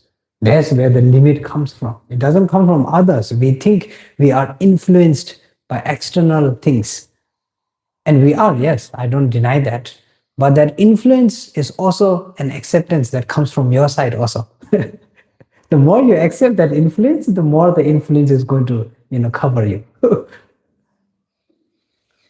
And this is where the limitations come. It's from understanding that the influence is there, and then what do we say, going on to the influence. So within the grasp of understanding development, especially in the regards of the teaching, this chain has to be broken. The only thing that coming extra from the external side is guidance. Yeah, Buddha. What do you say? Kaza. Chuna dunga chui mi rishi dwe dunga chagi misan nyegi dunga shena pa mi chungi denpa chonga yu. Chuna dunga chui mi rishi. Okay, what do you say? Your negative karma cannot be washed like I can wash my clothes. Chuna dunga chui mi rishi. Dwe dunga chagi masala. In the Tibetan culture, not just Tibetan culture, many Vajrayana, this one, then the hand put on the head like this. Oh, Lama comes. What is it? Bless. Blessing on the head like this. Your suffering not gone. Yeah, so hand. So suffering cannot be gone by putting hand. And if I can clean away suffering, like the Buddha say, if I can clean away suffering with my hand like this, I would have long time ago. Yeah. Then my understanding and my knowledge, I cannot transfer like we transfer data from one phone to another with a cable. Plug in, transfer. It cannot be transferred. So the only method, the only method is by guidance. So guidance can be relied, but then again, guidance needs to be very clear guidance. And guidance is based on the mindset. This is why there's a lot of teachings that seem to be contradicting within themselves. I always say, Buddha, some people look at Buddha and saying, oh, this guy a little bit strange. He went to one kingdom and he said everything exists, nothing exists from its own side. Then he went to another kingdom there, everything exists merely in the mind. Then he went to another kingdom, then said, oh, everything exists on the basis of integration. So the teaching inside seems like it's contradicting everywhere. And so there again, you start to see that it's based again on the mind. The mind is very fragile in that sense. And this one, I think we can say by experience. Someone calls you a name, oh, you look like something like this. Suddenly, oh, emotional outburst. Anger, hatred. Oh, someone said, oh, you look very good, you look very beautiful, you look like a god, like a goddess. Oh, pride. All over the place again. So our reaction towards that is very integrated in the self-grasping view. Totally integrated, like there's no difference. And a lot of people, they identify themselves based on the integration of the emotions, because they think that is what gives me an identity. That is my nature. So that is also there. But in reality, the integration is changing all the time. This is why we need to get used to the concept of impermanence, the concept of change. When we are not used to the concept of change, and when we are not willing to integrate with the concept of change, then these problems start to arise. Because like I said, we are going around trying to permanize everything. Yeah? So there again, the perspective of understanding the mind. Now, when the concept of renunciation and bodhicitta come to it, especially in the concept of bodhicitta, liberation,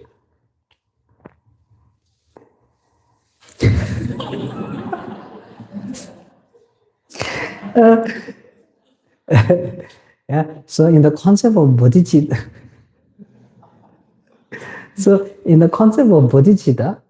liberation is based on a multiple, accumulation of multiple conditioning coming together. Renunciation, bodhicitta, and the view of emptiness have to go together. Even in the tantric path, if you have studied the tantric path, if you have entered the tantric path, then even in the tantric, my teacher always used to say, the three principal aspects is a must before entering the tantric path. If you enter tantric path without the three principal aspects, then there's no base. You're going into a building that doesn't have strong pillars, as we say, can come down very easily. So basically in that also, the integration, very important. So when you are integrating the three principal aspects of the path in order to achieve enlightenment, then the first principle within the three principal aspects of the path is expansion of the mind. And this one very close to the view of emptiness as well. We say, the concept of truth. Yeah. So if you have one person only, then whatever I say the truth becomes the truth. if only one person exists. He's the master. Whatever he says goes. Now when there's two persons, then now the truth starts to change. It's not that whatever I say goes. Now I have this dependence, and the integration of the dependent concept of dependent origination comes there. Now there's dependence. Now I say something, you say something. Then we debate whether acceptance is there or not from both sides. And you come to an acceptance, okay, that is the case. Then that becomes the truth. Now when you have a room full of people like here, now the truth is very variable. One truth for a person, one person is maybe not the truth for the other person. Yeah, the other person has a different experience, one person has a different experience. One person has different view, the other person has different view. One person has different wisdom, the other person different wisdom. Now when you try to integrate, now the truth is changing here and there. And this is very, very integrated into our world where, each nation is coming up and saying, oh, we are right. Everyone else is wrong. This is where the war is starting. We are the best, we are the more right ones. Our intention is good. Our view is good. Their view and their intention and their method is not good, not right. So now comes, I think, the main concept of understanding where we are trying to figure out the ultimate reality that exists. So now forget about the world. Okay, the world you keep out just in this room. Yeah, there are people from Christian background, there are people from Buddhist background, there are people from Hindu background, there are people from, maybe a poor background, there are people from rich background. Now everyone has our own different concept of what is what. Normally say, if there's a murder, someone kills someone, then that one first, when we first hear, oh, there was a murder, oh, everyone bad, not good. Then someone comes up and says, oh, but the murder happened because, let's say the murder happened because this mother killed this guy because this guy went and raped the daughter and killed the daughter or something like that. Now our mind completely changed again. Oh. Then you're supporting the mother. Oh, yeah. So the concept, you can see that the concept is continuously changing based on the reasoning and the logic that's behind it. Oh yeah, this nation is right because this nation is doing this. Then tomorrow comes, but they are doing this because they have this intention. But then even if they are doing this with this intention, they're helping all of the other. Oh, good. So the continuous change.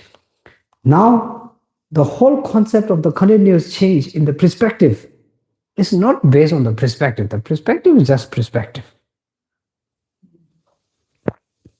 But our integration of the perspective changes based on how we are able to apply and how we are able to see things or how we define things based on that, right?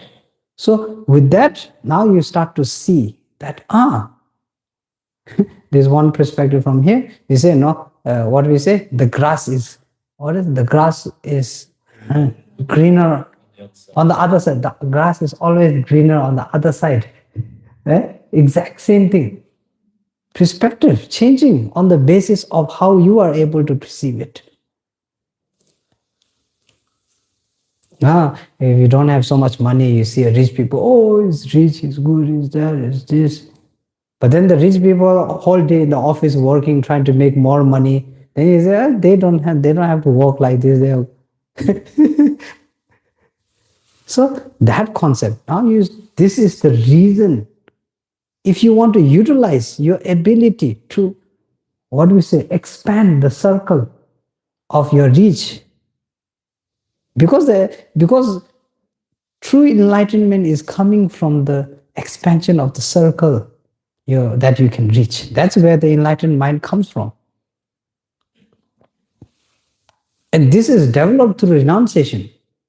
If you are in this condition, where you, like I said this morning, where you are dying, getting born, dying, getting born, dying, getting born, dying, getting born, dying, getting born, dying, getting born, dying, never ending circle of death and birth and death and birth and death and birth, then you feel this is the experience. I think this is very kind of the experience that Buddha had when Buddha was living in the palace.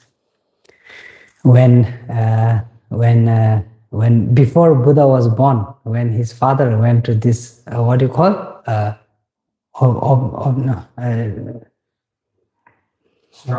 astrologer, yeah.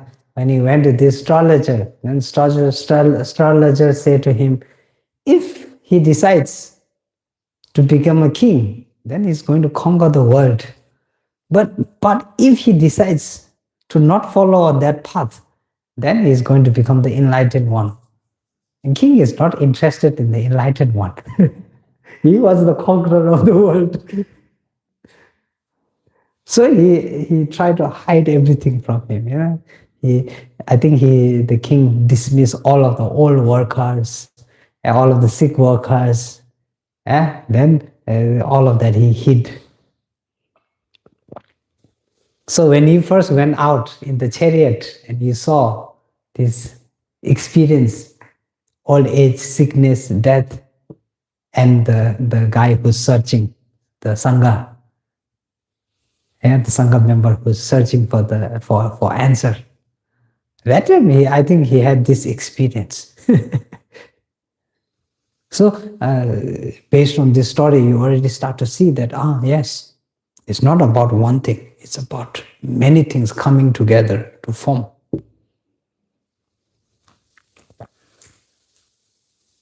So, and this one, I think experientially, if you talk about enlightenment experientially, you can start to see that, yes, true happiness, true joy, true effort, these ones actually come from letting go of that grasping attitude and the concept of consideration. The more the consideration, the better the working togetherness. The better the working togetherness, the wider the view.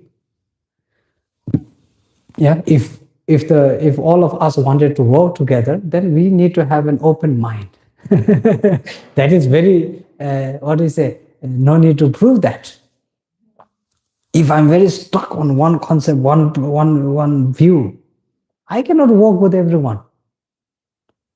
And if I cannot work with everyone, then I cannot achieve what I want to achieve. Because dependence is there. Whether it be business, whether it be attainment, whether it be enlightenment, whatever, this is the reason why, solitary liberation doesn't liberate you from, wisdom obscuration. Shetip, Shetip, wisdom obscuration? Shetip, cognitive obscuration. This is why it doesn't liberate you from cognitive obscuration. This is why you cannot, negate cognitive obscuration. This is why the self-liberating Aryas, they cannot achieve enlightenment. There's no coordinates. The mind is not expanded big enough in order to coordinate. So coordination happens based on the expansion of the mind. Same thing, simple, I think, beautiful, simply put, is compassion. Shendentu, like I said, for the sake of others. The first word is for the sake of others.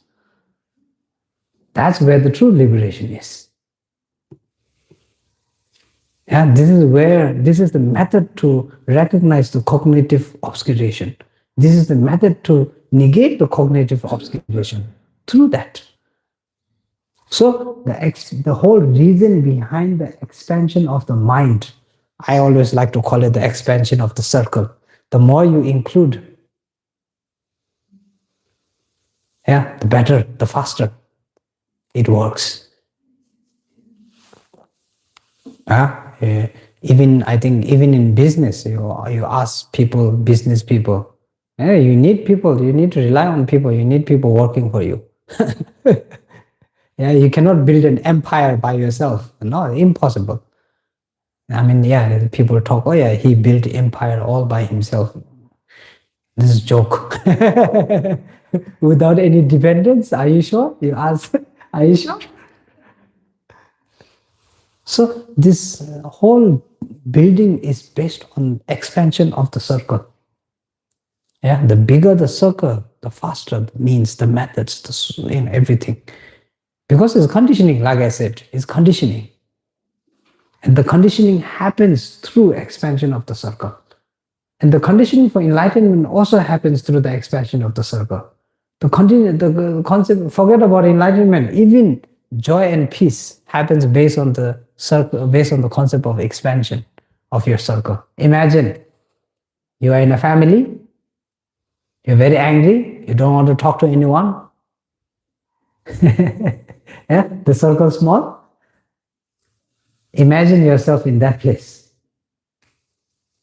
How likely is it that you would be very peace and there's joy and there's happiness? Yeah? Now you expand your circle, you have your mother, your father, your this. I know it's hard to, work with people. Yes, like I said, when you have, when it comes to refining the ultimate truth or the truth between that, it becomes hard, yes. But then still there is some sense of joy there. Then the more you start to expand that circle, and this I think very closely related to the practice of the paramitas, perfections. The whole method to be able to handle all of those while you're expanding the circles, the whole concept of developing the method to expand that circle is through the perfections. Generosity, Jimba, Tsultim, what do we say? Moral ethics and morality. Sopa, patience. Oh, this one, a lot of people have problem with patience. So impatient nowadays. Yeah, mind cannot deal with everything needs to be now, there, here. So something we need to work with. When we understand the nature of reality in the concept of impermanence, we start to see change. Today good, tomorrow bad, day after tomorrow good, that.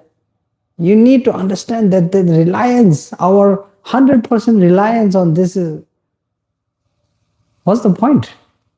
We need to go with the flow in that sense. And the go with the flow is not just acceptance, it's about conditioning, because we have the ability to condition. And the condition, external condition is one part of it, but the main thing is the internal conditioning. You have an angry person that no one likes, but then there are some people who are very, very close with that angry person. They say, oh, he's okay, he's not too bad. So it's not that, not that no one can get along with him, it's just that you need the right mindset in order to get along with him or with her. Yeah, this is there. So the condition, internal conditioning in order to expand, and you start to see based on the expansion, then the peace and the joy is also there. Then Tsundu, joyful effort. Like I said, joy is the core of all practice. No joy in practice, then you start questioning whether the practice is the right one or not. And you are allowed to question. Don't think, oh, it's a practice, I cannot question, I cannot. No, you have to question. Because you need to develop joy.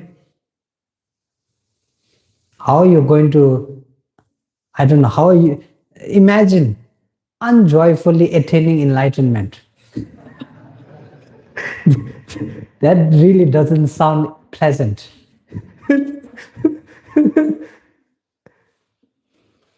Every practice through joy you need to do.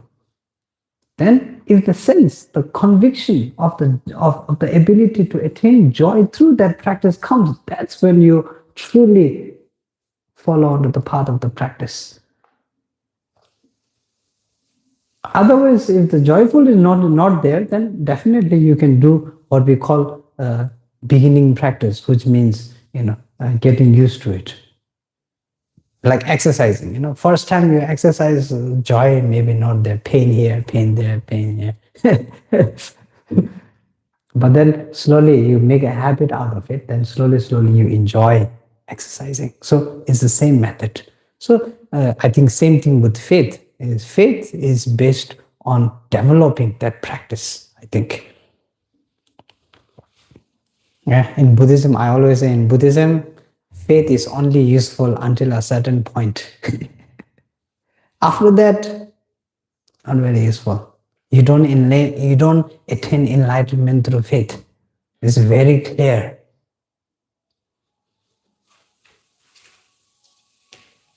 So these are there. So now through these methods, then understanding the utilization of compassion. Sometimes I think I always tell this story where I had a little bit of a debate with my teacher when we were studying the path and the grounds. Because in a self-liberation path, hearers only path, or a solitary realizing path, they achieve peace, and I think this is one thing that we aim to achieve. So easier that way, and you don't have to. Because if you think about great compassion, His Holiness calls it the supreme emotion. Simge, yeah, I think I like that translation a lot. The supreme emotion, and it's supreme for a reason. Yeah, it's not supreme for no reason. It's supreme for a reason, and because it's supreme, it's also not easily achieved. It's not easily. We can't grasp onto it easily. When we are praying, may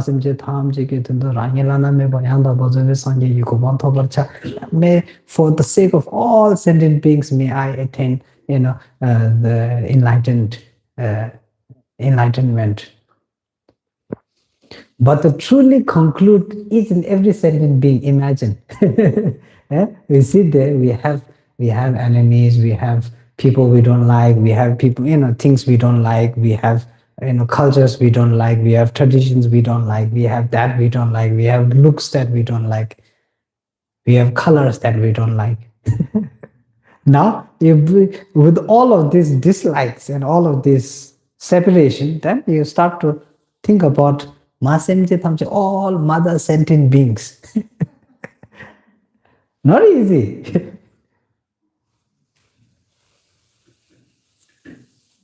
So practice, I like to think of practice as a step by step. And you normally we are very impatient, therefore we like to see the goal right there and oh yes. Yeah. But then practice, I think you have to be, it's not just external patience, you need to have internal patience as well. Taking care of your mind during the expansion is not easy. The expansion is not easy because there comes times when you need to, pretend like it doesn't bother you. There are times when you need to, work with your own emotional reactions towards, what people say, what people think, what people do. And there's all of these coming up on our daily life, on the basis every day. These things come up. If you're impatient with yourself, then you cannot deal with those things. So I think every practice, I like to say that every practice starts from within. And starts from within, not in expression, but within, as in with your own mind. This is where the concept why I say, look at you, take care of your mind like your own child comes. You have a child, then you take good care of it, then you have good results. If you ignore, pay no patience, you beat up, something goes wrong, then you are blaming, then you are criticizing, then you are harming, then how is it going to grow? Cannot grow. And this is not just people. I think some Japanese scientist has proven that also plants. Have you heard it? Quite surprising, actually. Yeah, we plant. I think the scientist had one plant here, one plant here. With one plant, every day when he's watering, is good words, kind words. Then other plant, shouting, screaming. The growth rate is different, they say. I don't know. I haven't proven it, but this is based on research. So even you can see the energy level, even in when it comes to expansion, the energy level, even on molecular levels, changes. So that is there. And this is why the paramitas are so important, especially in practice. You need them. You must use them. Utilization of them is the method to that expansion of the mind. So then slowly, now you integrate that method of expansion into bodhicitta through the awareness of renunciation, through the awareness of samsara, through the awareness of cause and conditioning. Yeah? Samsara, awareness of samsara is through understanding birth and death, over, suffering, sickness, all of this over continuous, countless times. And then understanding that everyone, every sentient being is in the same situation.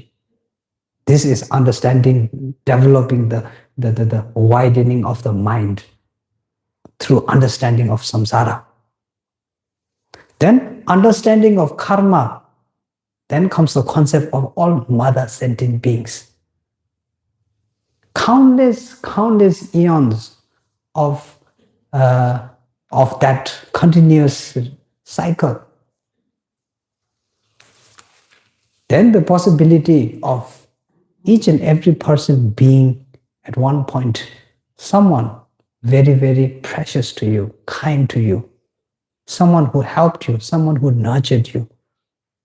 That is there. This is where the concept of all mother sentient beings come into place. This is through the concept of karma, widening your expansion of the mind through the understanding of karma.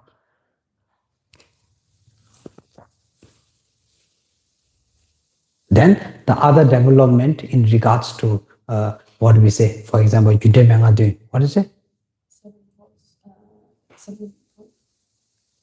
Cause and effect. Yeah.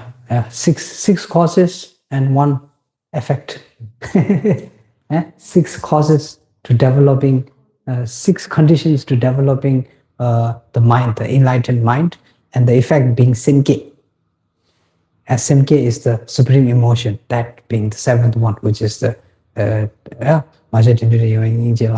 Simke. So this is the result of that practice. And this one is the combination of the karmic practice and the combination of the renouncing practice coming together. And this method is used. Then Rinpoche's favorite method of practicing in expansion is Dakshe Nyamje, exchanging oneself with others. And that is, I think, one of the purest way. There's a saying, walking in someone else's shoes. Is it? Walking in someone else's shoes. Yeah. So exchange places, you start to see where, how, what. This is easier in that cases, then it becomes easier to develop all the necessary mindset in order to, because when you are not, the exchange is not happening, then like I said, you don't know the backstory, you don't know what's happening, you don't know the mind, you don't know the conditioning, you don't know anything. Then we cannot say, oh yeah, that's wrong, useless. But then when we understand where it comes from, then we can feel. Even though we cannot accept, we can feel. And this is why it becomes easier to develop patience, becomes easier to develop joyful effort. If you have what you call syndrome, what is it? What syndrome you say? Like kids have from birth. Yeah, that's it. Down syndrome, yeah. So if you have a Down syndrome kid and you don't know the conditioning, then we're easily labeling. Oh, look different. Oh, does things different. Oh, yeah. Oh. But then once we understand, exchange oneself with others, then we find out the basis. Down syndrome person also same, feel the same, needs the same, kindness, love, compassion, grows the same way, mature same way, no difference. Doesn't mean you have Down syndrome. So don't think like that. But like I said, when it comes to the emotional level, we are all equal there. Physical level, appearance, that this external changes, like I said, that's the only difference. Internal level, everyone on the same. Peace, quiet, happiness. Everyone enjoy happiness. Even very, very, what do we say? What do you call that? They say bad people. People, very, very mean people. Yeah. And people who have killed thousands and thousands of people. Even they, on their what do we say, on their own level, when they are with their family, when they're on their holiday, they're also laughing, they're also enjoying, they're same. So even though the motivation different, the concept different, the perspective different, everything is different, the reaction, you start to see this equanimity in that. And they're the baseline in that. So these, I think, the reasons on the basis of expansion. So methods of the expansion, something like that. Then the second question was what? The second question was like how to purify our intention and how to know that we're making progress. So now comes, I think, so when it comes to intention, I think one concept of this is, like I said, because there's so much differences, one important concept is in regards to morality and ethics. There's this saying, right? What do you don't want to be done to you, don't do to others. In the Christian word, something like that. What is it? What? Don't do to others what? Don't do to others. Actually, do unto others as you wish to be done to you. So do to others what you wish to do to you. So similar to that concept, I think. That is there. And this is again the same concept in regards to Dakshinyamje practice, exchanging oneself with others. The same concept, just different views. Same concept. Now, the goal in regards to intention, I think this is the first step of what we say of regulating and defining the means and the methods that we proceed into. It's the goal. If you have a bad goal, if you have a goal that is infused through greed, if you have a goal that is infused through what do we say, strong ego, if you have a goal that is infused by strong hatred, then the intention changes. And this is why understanding yourself before understanding your goal is important. When your mind is not set, then the goal is never set. Because why? Because if the mind is not set, then the mind changes. And when the mind changes, what happens? The goal changes. So therefore, in order to make a structural, what do we say, structural sort of like a blueprint, the first thing is figuring out where the mind is. What is it that you want? What is it that you're seeking? What is it that you're looking for? Maybe this is one good thing to meditate on. What are you looking for? What are you searching for? This is important, I think, because that once you figure out your mind, then you have the capability. Then you utilize the teachings in order to figure out the means and the methods to attain that goal.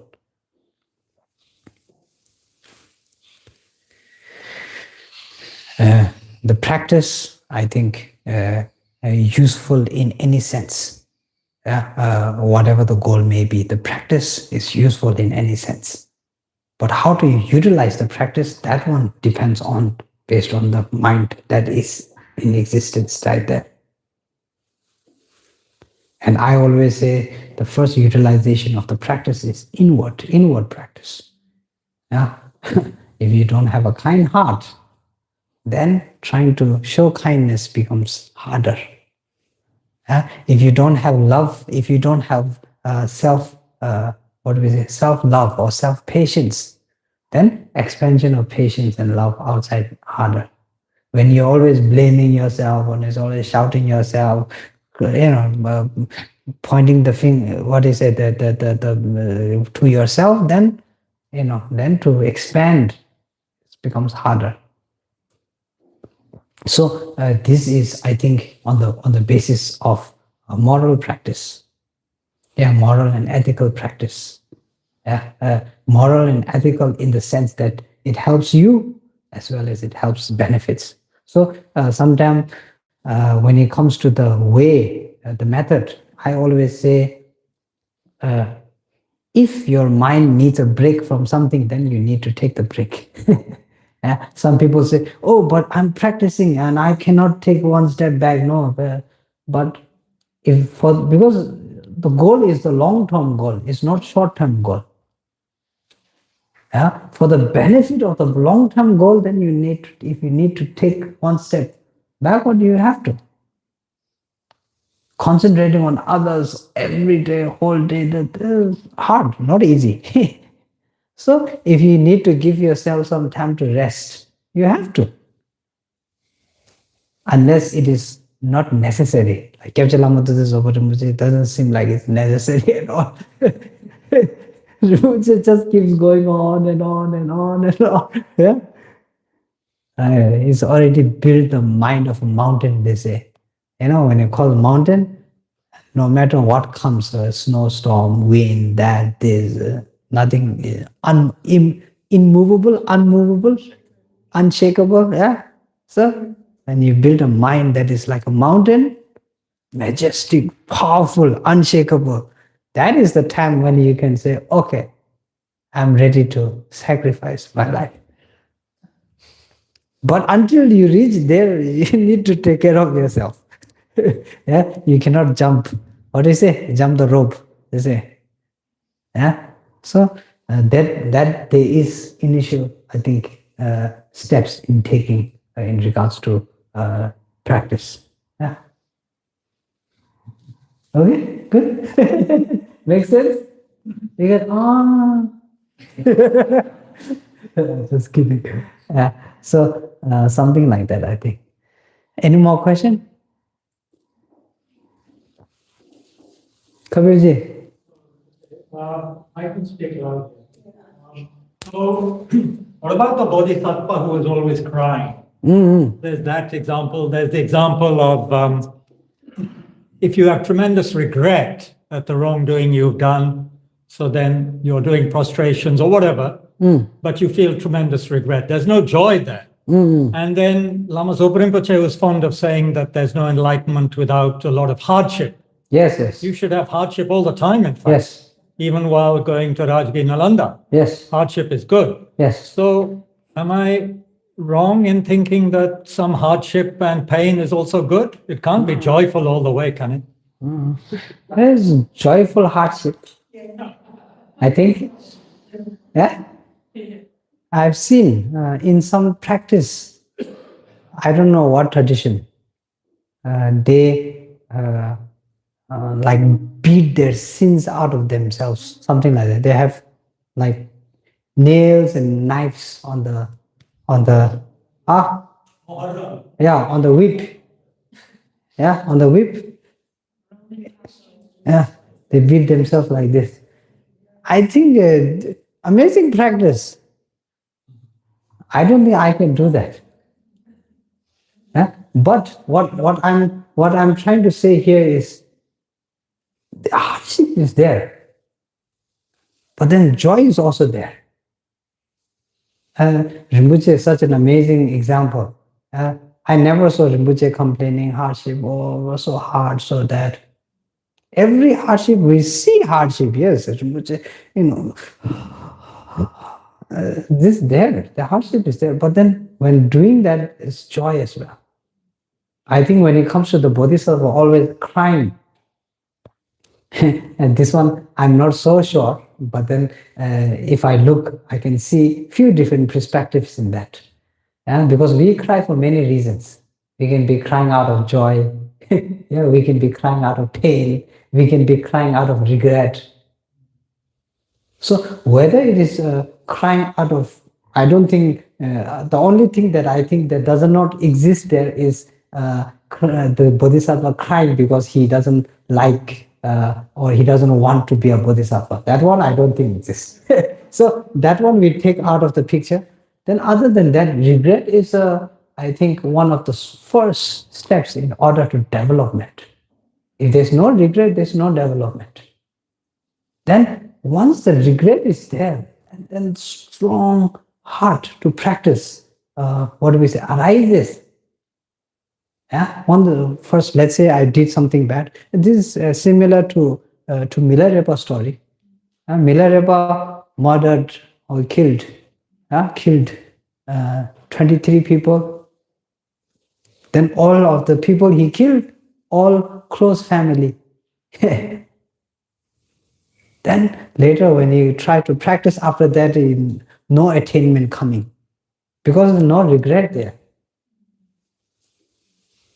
And so he tried practice. He said, okay, now I'm done with the killing. Now I go and I practice. He thought very easy. It happened like this. But no, it doesn't.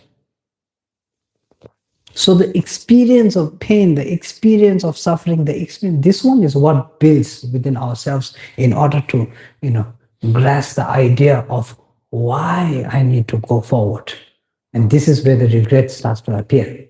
So there, again, I think one thing about regret, you can regret through great compassion. That's also a practice, I think. It's explained anyway. I'm not talking out of experience, but within the text is explained.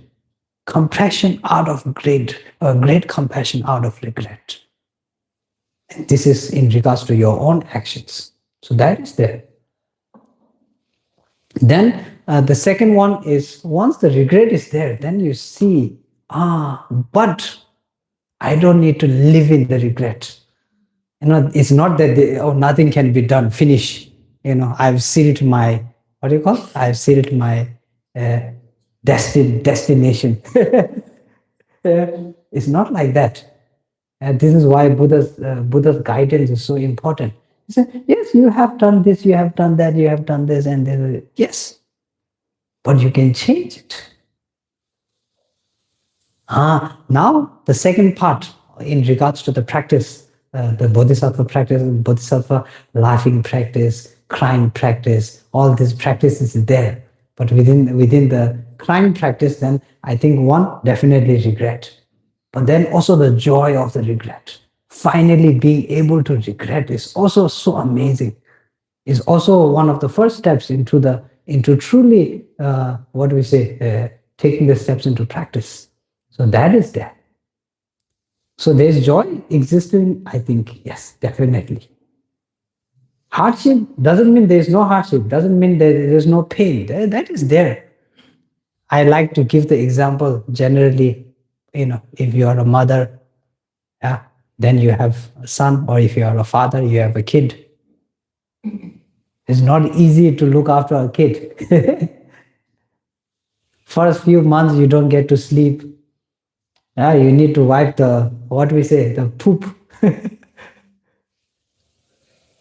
You need to take care, expense that, this can get sick, worry, these are all there. But does that mean the joy is completely gone? No. That's different, yeah. Joy is one part of it again. Joy is continuous there because it's your kid. You want to nurture it. You want it to succeed. You want to grow up. So the joy of nurturing is continuous there. And the joy is what keeps you actually nurturing there. Imagine the joy is gone. And the joy of looking after your is gone. Then I don't think you will be looking after. Yeah. So again, I think joy exists continuously there. It's not that there is a contradiction between joy and suffering and hardship and that one. Yes? You wanted to ask a question? Someone here? Yes?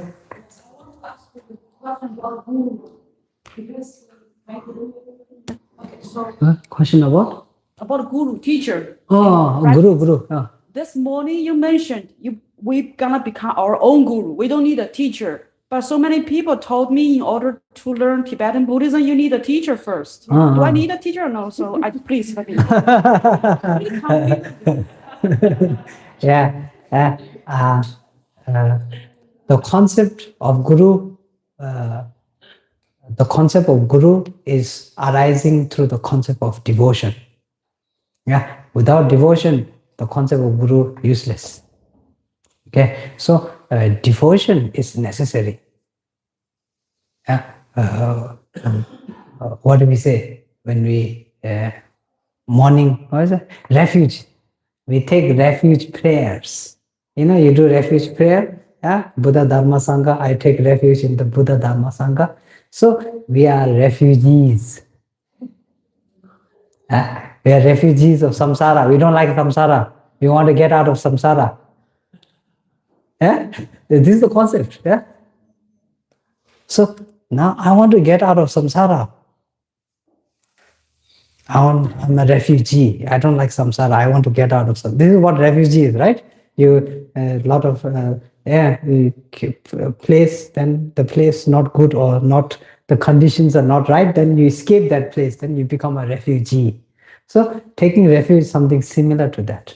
Samsara is full of chaos, full of problem, full of that, full of this. So I need to take refuge. Yeah, become refugee. So we are refugees of samsara. We want to reach enlightenment. That's where the liberation is. Yeah? So this is the first concept.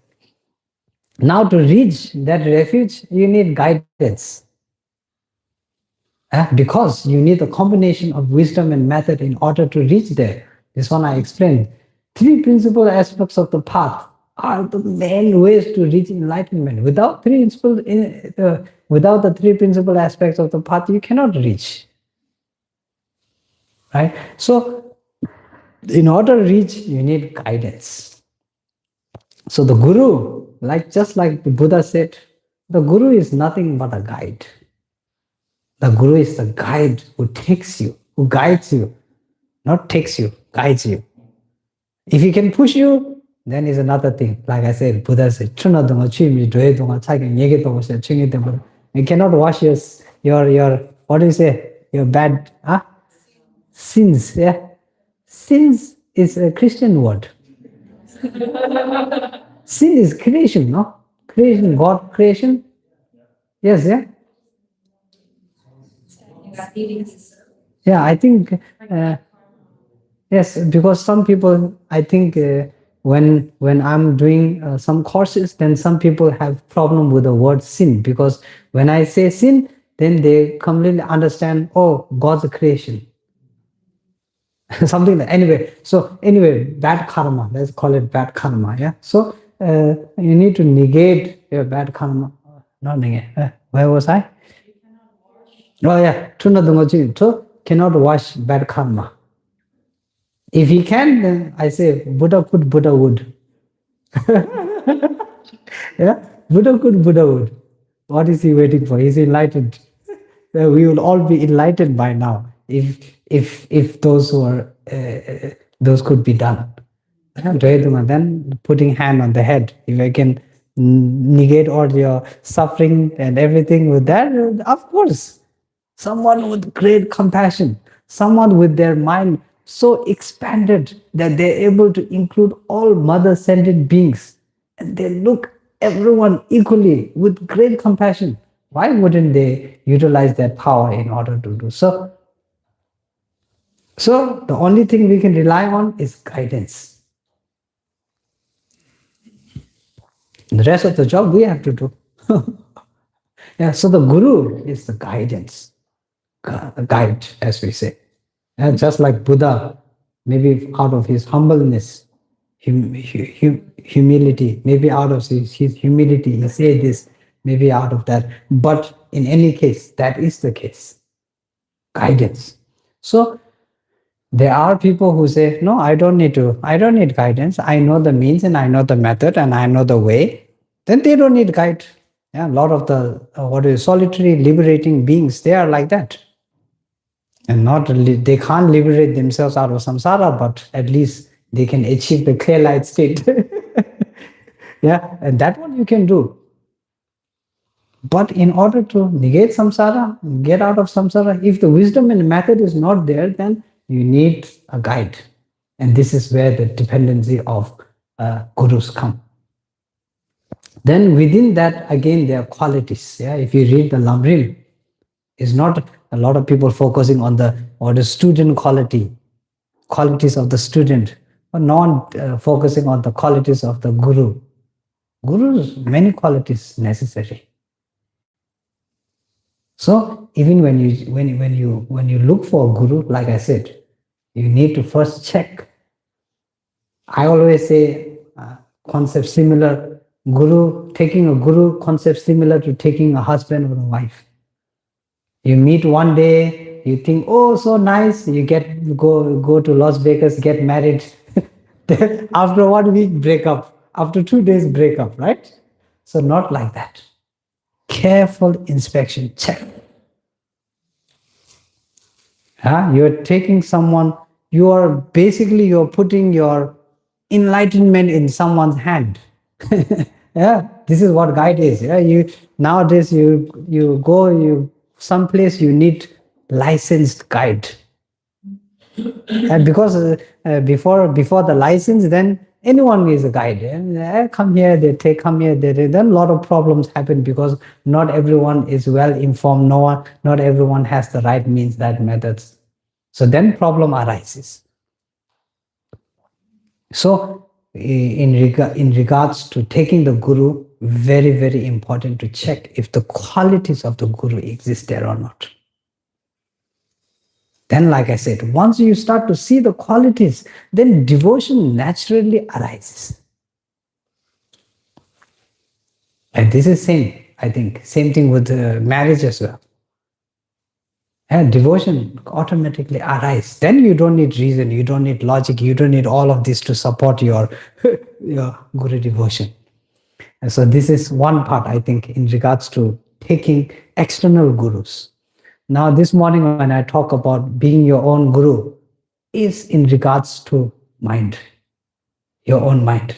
Your guru can guide you, can teach you the means, can tell you, oh, this is this and this is this and this is this. But your guru has limitation. Yeah, like I said, Buddha himself said, I cannot tell the other person. One person not able to tell what the other person is capable of, where the other person's state of mind is. Yes. In that verse, it's Madhyamaka. Yeah. I meaning Buddha. Yeah. Or someone like me, Yes. meaning another Buddha. Yes. So he can tell. Yes. But ordinary beings Yes. have to be careful or they will fall. Yes. So so the mind, basically the concept of the mind being able to tell another mind is not there. Yeah. The concept of the whole application of the precision ability of the precision of being able to judge. This is not there. Within the concept of enlightenment as well, I think this is still debatable, but within the concept of enlightenment itself as well, I think whether the utilization of that means and methods and power is there or not is still debatable. As Tamshi Khenpa, Hmm. the Buddha can know, he can't do for you. Yes. Yes. So, yeah, this is in regards to knowing the, what do we say? In regards to knowing the right means and the methods of the path. So there is debate there. We say, oh, Thamje Khenpa, some knower of all. So does that mean knows everything? Yeah, this one is, I think, a little bit debatable as well. Yeah, not in the concept, because Thamje Khenpa enlightenment, the mind of enlightenment, I always think is in regards to, for example, what we say, specialist, professor. Yeah, when you say a professor, a specialist, then that person is specialist in something. Doesn't mean he's specialist everything. He knows everything, right? So, like I said, it's debatable. But my approach towards this concept is, I always think Buddha is the one who knows all the means and the methods and the ways to reach enlightenment. He's like a, what do you say, professor in that. And then there's also another concept. What is it?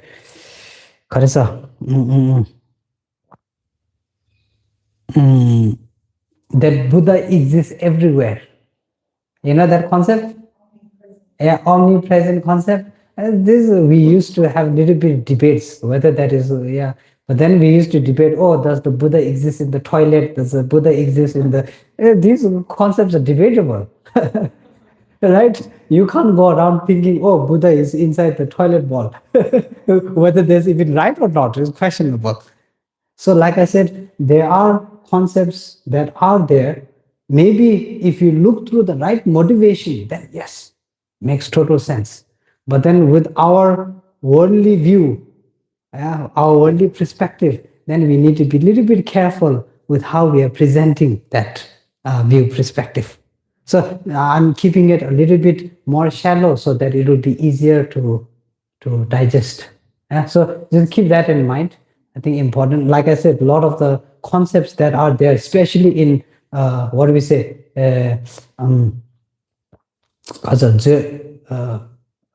Abhidhamma, especially in Abhidhamma, there are many concepts that are a little bit challenging to say. Even in the tantric concept, I think a little bit challenging. But don't take those as a challenge. To challenge, I think it's more subjected to how we are viewing things as well. So anyway, that is there. So when it comes to the inner guru, then Sheshin is like the police. Yeah, if you have a place, yeah, then all kinds of different people. Then we need a police to keep things in check, right? So that people don't go all over the place or misbehave. So within the mind also there's Sheshin, there's inner police. Yeah, Sheshin. This has a lot to do with Cheshe. Cheshe is like a remembrance, Toksin Topa. Yeah. So the remembrance, reminding oneself is also a part of Shishi, what's it? This one, the mind police sort of thing. So utilizing your ability to utilize this and your ability to know the true nature of the mind, which is, like I said, what is it? Clear and knowing. Seshiripa. This is the true nature of the mind in its own. No external, this one, no infusion, no nothing. Just as it is, for what it is. That one is the Buddha nature. Yeah, the true capability existing within it, that's the Buddha nature. And that relying on that is relying on the inner guru, I think. In Tantra, a little bit different. Yeah? But in the Sutric practice, that is, I think, reliance on the inner guru. Then, if you read the book, what is it, Becoming Your Own Therapist, Yeah, becoming your own therapist. That explains very clearly how to awaken the inner guru. Yeah, so these are there as well. So don't what do we say? Mistake between the two gurus as a little bit different. One is aiming on the inner kaya that exists, yeah, the inner nature of the mind that exists, the inner what do we say, mind that is what we say based on the what we say inherent nature itself that exists, and that is the inner kaya. That one is the inner guru we can depend on. Hatred, anger, delusion, destructive emotions, this we cannot depend on. Yeah. So depending on the clear light state of the nature, the especially enlightenment necessary. Yeah, we say path and grounds, right? So within the paths, you go through the path. It's similar, for practice. You need. What happened? Oh, so within the practice that is necessary. So inner guru different, outer guru different. Then in tantra, then inner guru and outer guru combination. This is different again. So based on practice, yeah, something like that. Make sense? Okay. Okay. Make sense?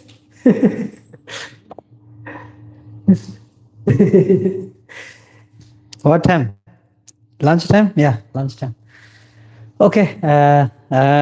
Yeah, we continue after lunch today. After lunch, first discussion group. So I think we have a few topics that you can discuss during discussion group.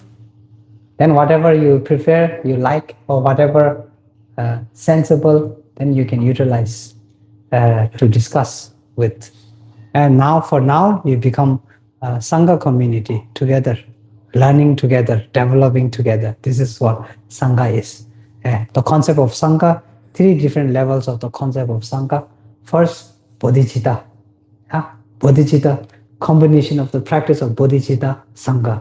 Second, in regards to Vinaya, people who take vows, bodhisattva vows, then people who together take bodhisattva Sangha, people who take ordination vows, Sangha.